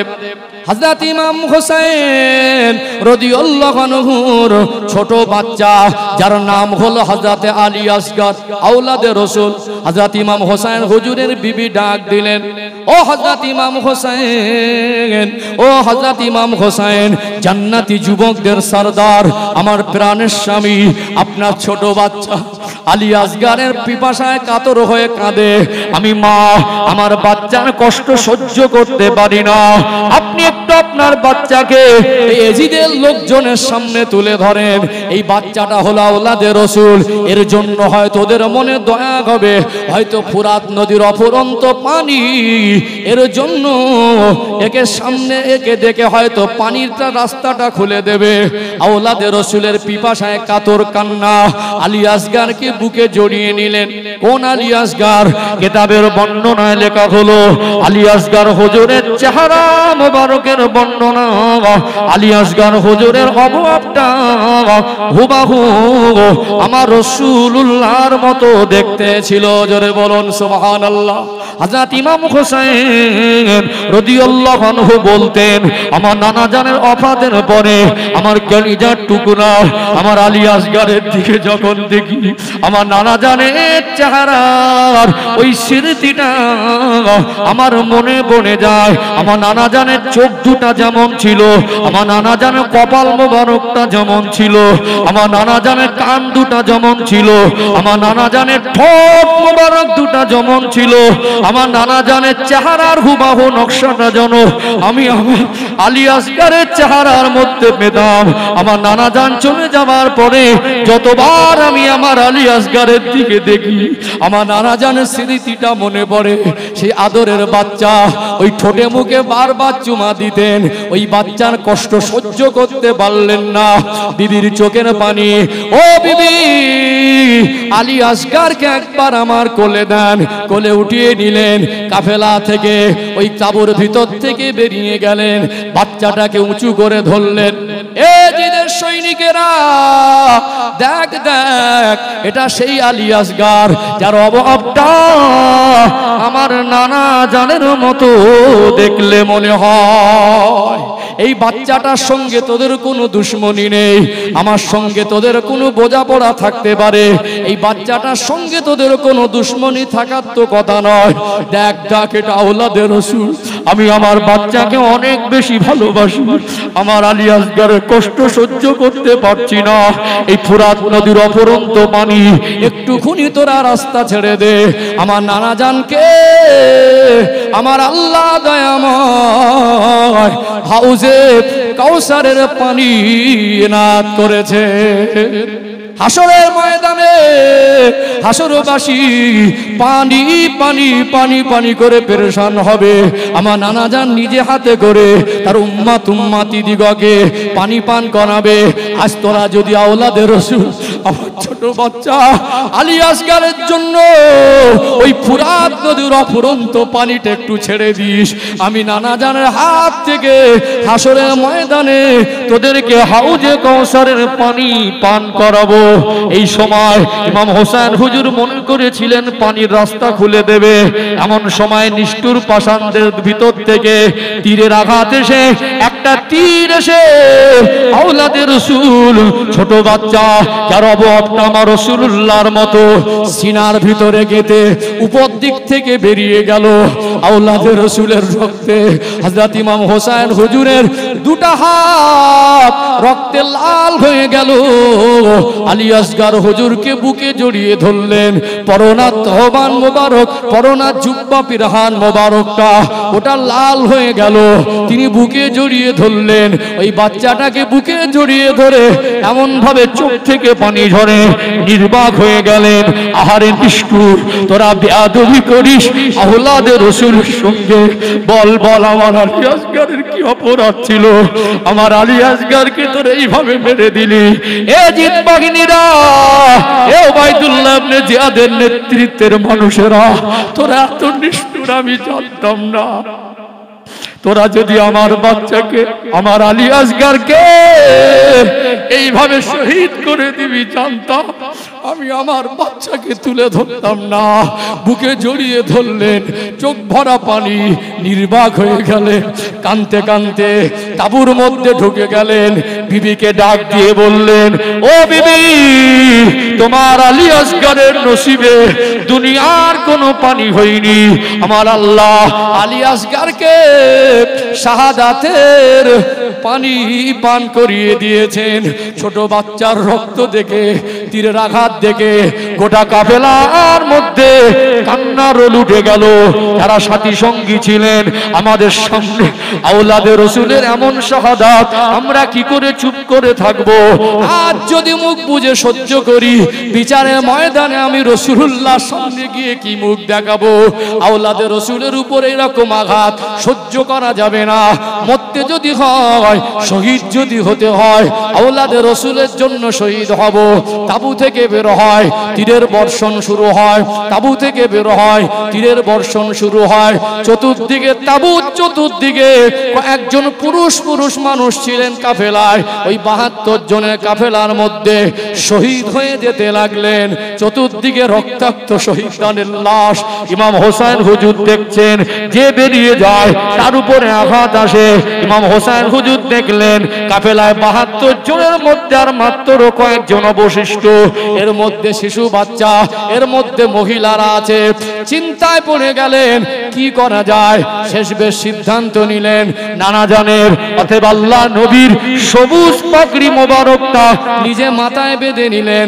আব্বা জুলফিকার নামক তলোয়ারটা হাতে নিলেন। ঘোড়ার পিঠে সওয়ার হয়ে গেলেন। এবারে তাবু থেকে বেরিয়ে আওলাদে রসুল বীর যোদ্ধার মতো 12,000-এর মতো সৈন্য ঘিরে রেখেছে, তাদের সামনে বয়ান দিতে লাগলেন। এ জিদ বাহিনীরা, তোরা তো নিষ্ঠুর, বল বল, আমি তোদের কি ক্ষতি করেছি? আমার দ্বারা কি ইসলাম বিরোধী কোনো কাজ পেয়েছি? আমি তোদের 3টে প্রস্তাব দিলাম, একটাও তোরা মানিসনি। তবে তোরা আজকে বিয়াদবি করছিস। তোরা কি জানিস না আমি কোন ইমাম হোসেন?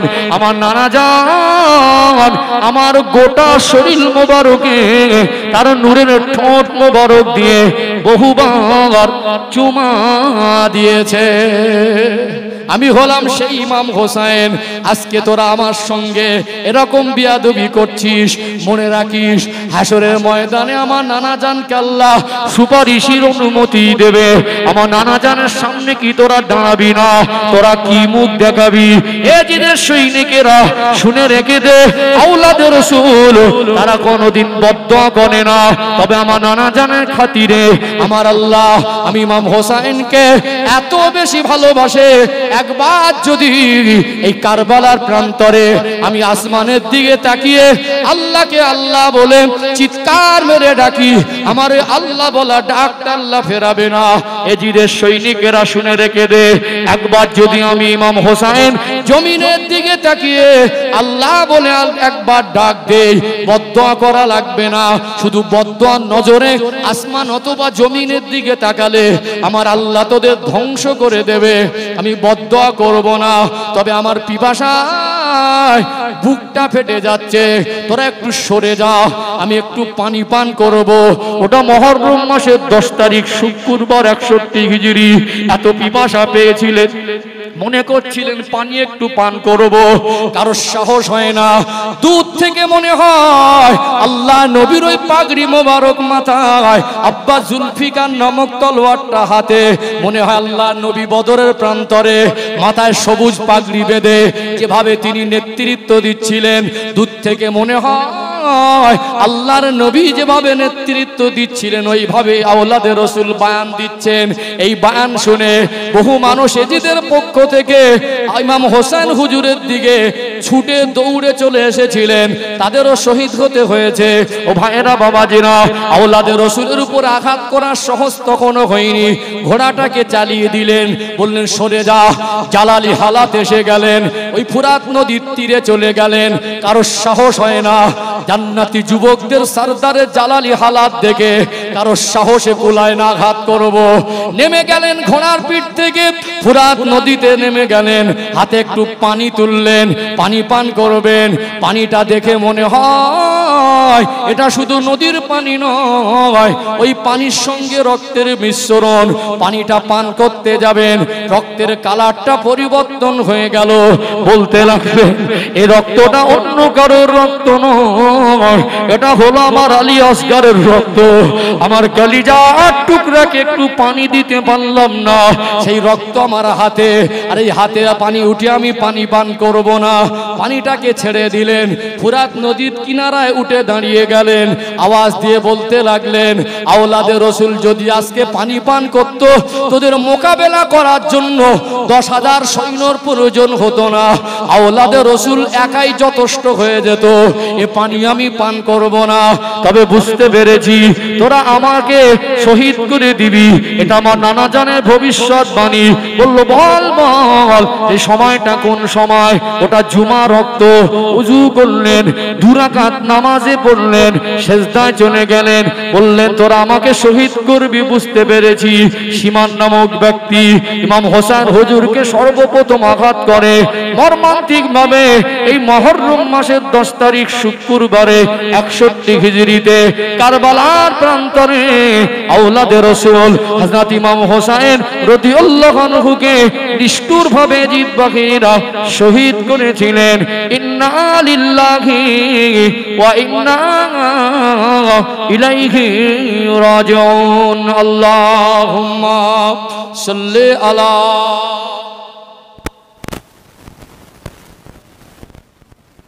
ওয়া আলা আলি সাইয়্যিদিনা। আল্লাহুম্মা সাল্লি আলা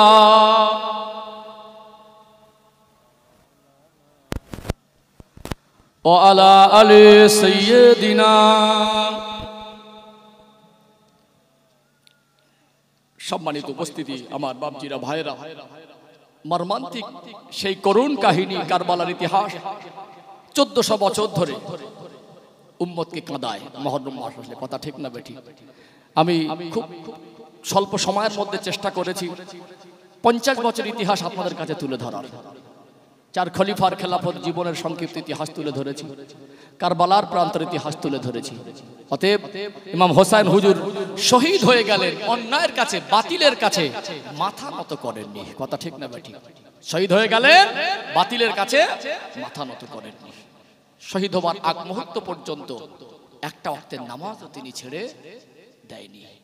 অতএব আজকে সেই করুণ দৃশ্য আমাদের অন্তরকে কাঁদায়। আফসোস কি জানেন, আজ একদল মানুষ ইসলামকে না শুনে বুঝে জেনে আমাদের বাংলার বহু পরিবেশে কিছু মানুষ এই মুহররমকে কেন্দ্র করে কিছু হারাম কাজ করে, যেটা ইসলামে কঠোর হারাম। আর সেই কাজকর্ম করার কারণে ইসলামের প্রতি মানুষের ধারণাও খারাপ হয়। কথা ঠিক না বেঠিক? ইমাম হোসেন হুজুরকে শহীদ করেছে, এর জন্য কোন মুসলমানকে অস্ত্র মিছিল করতে হবে ইসলামে পারমিশন দেয়নি। দিয়েছে কি? ন্যায় অন্যায়ের একটা পরিস্থিতি ছিল, তিনি অন্যায়ের কাছে মাথা নত করেন, শহীদটা বেঁচে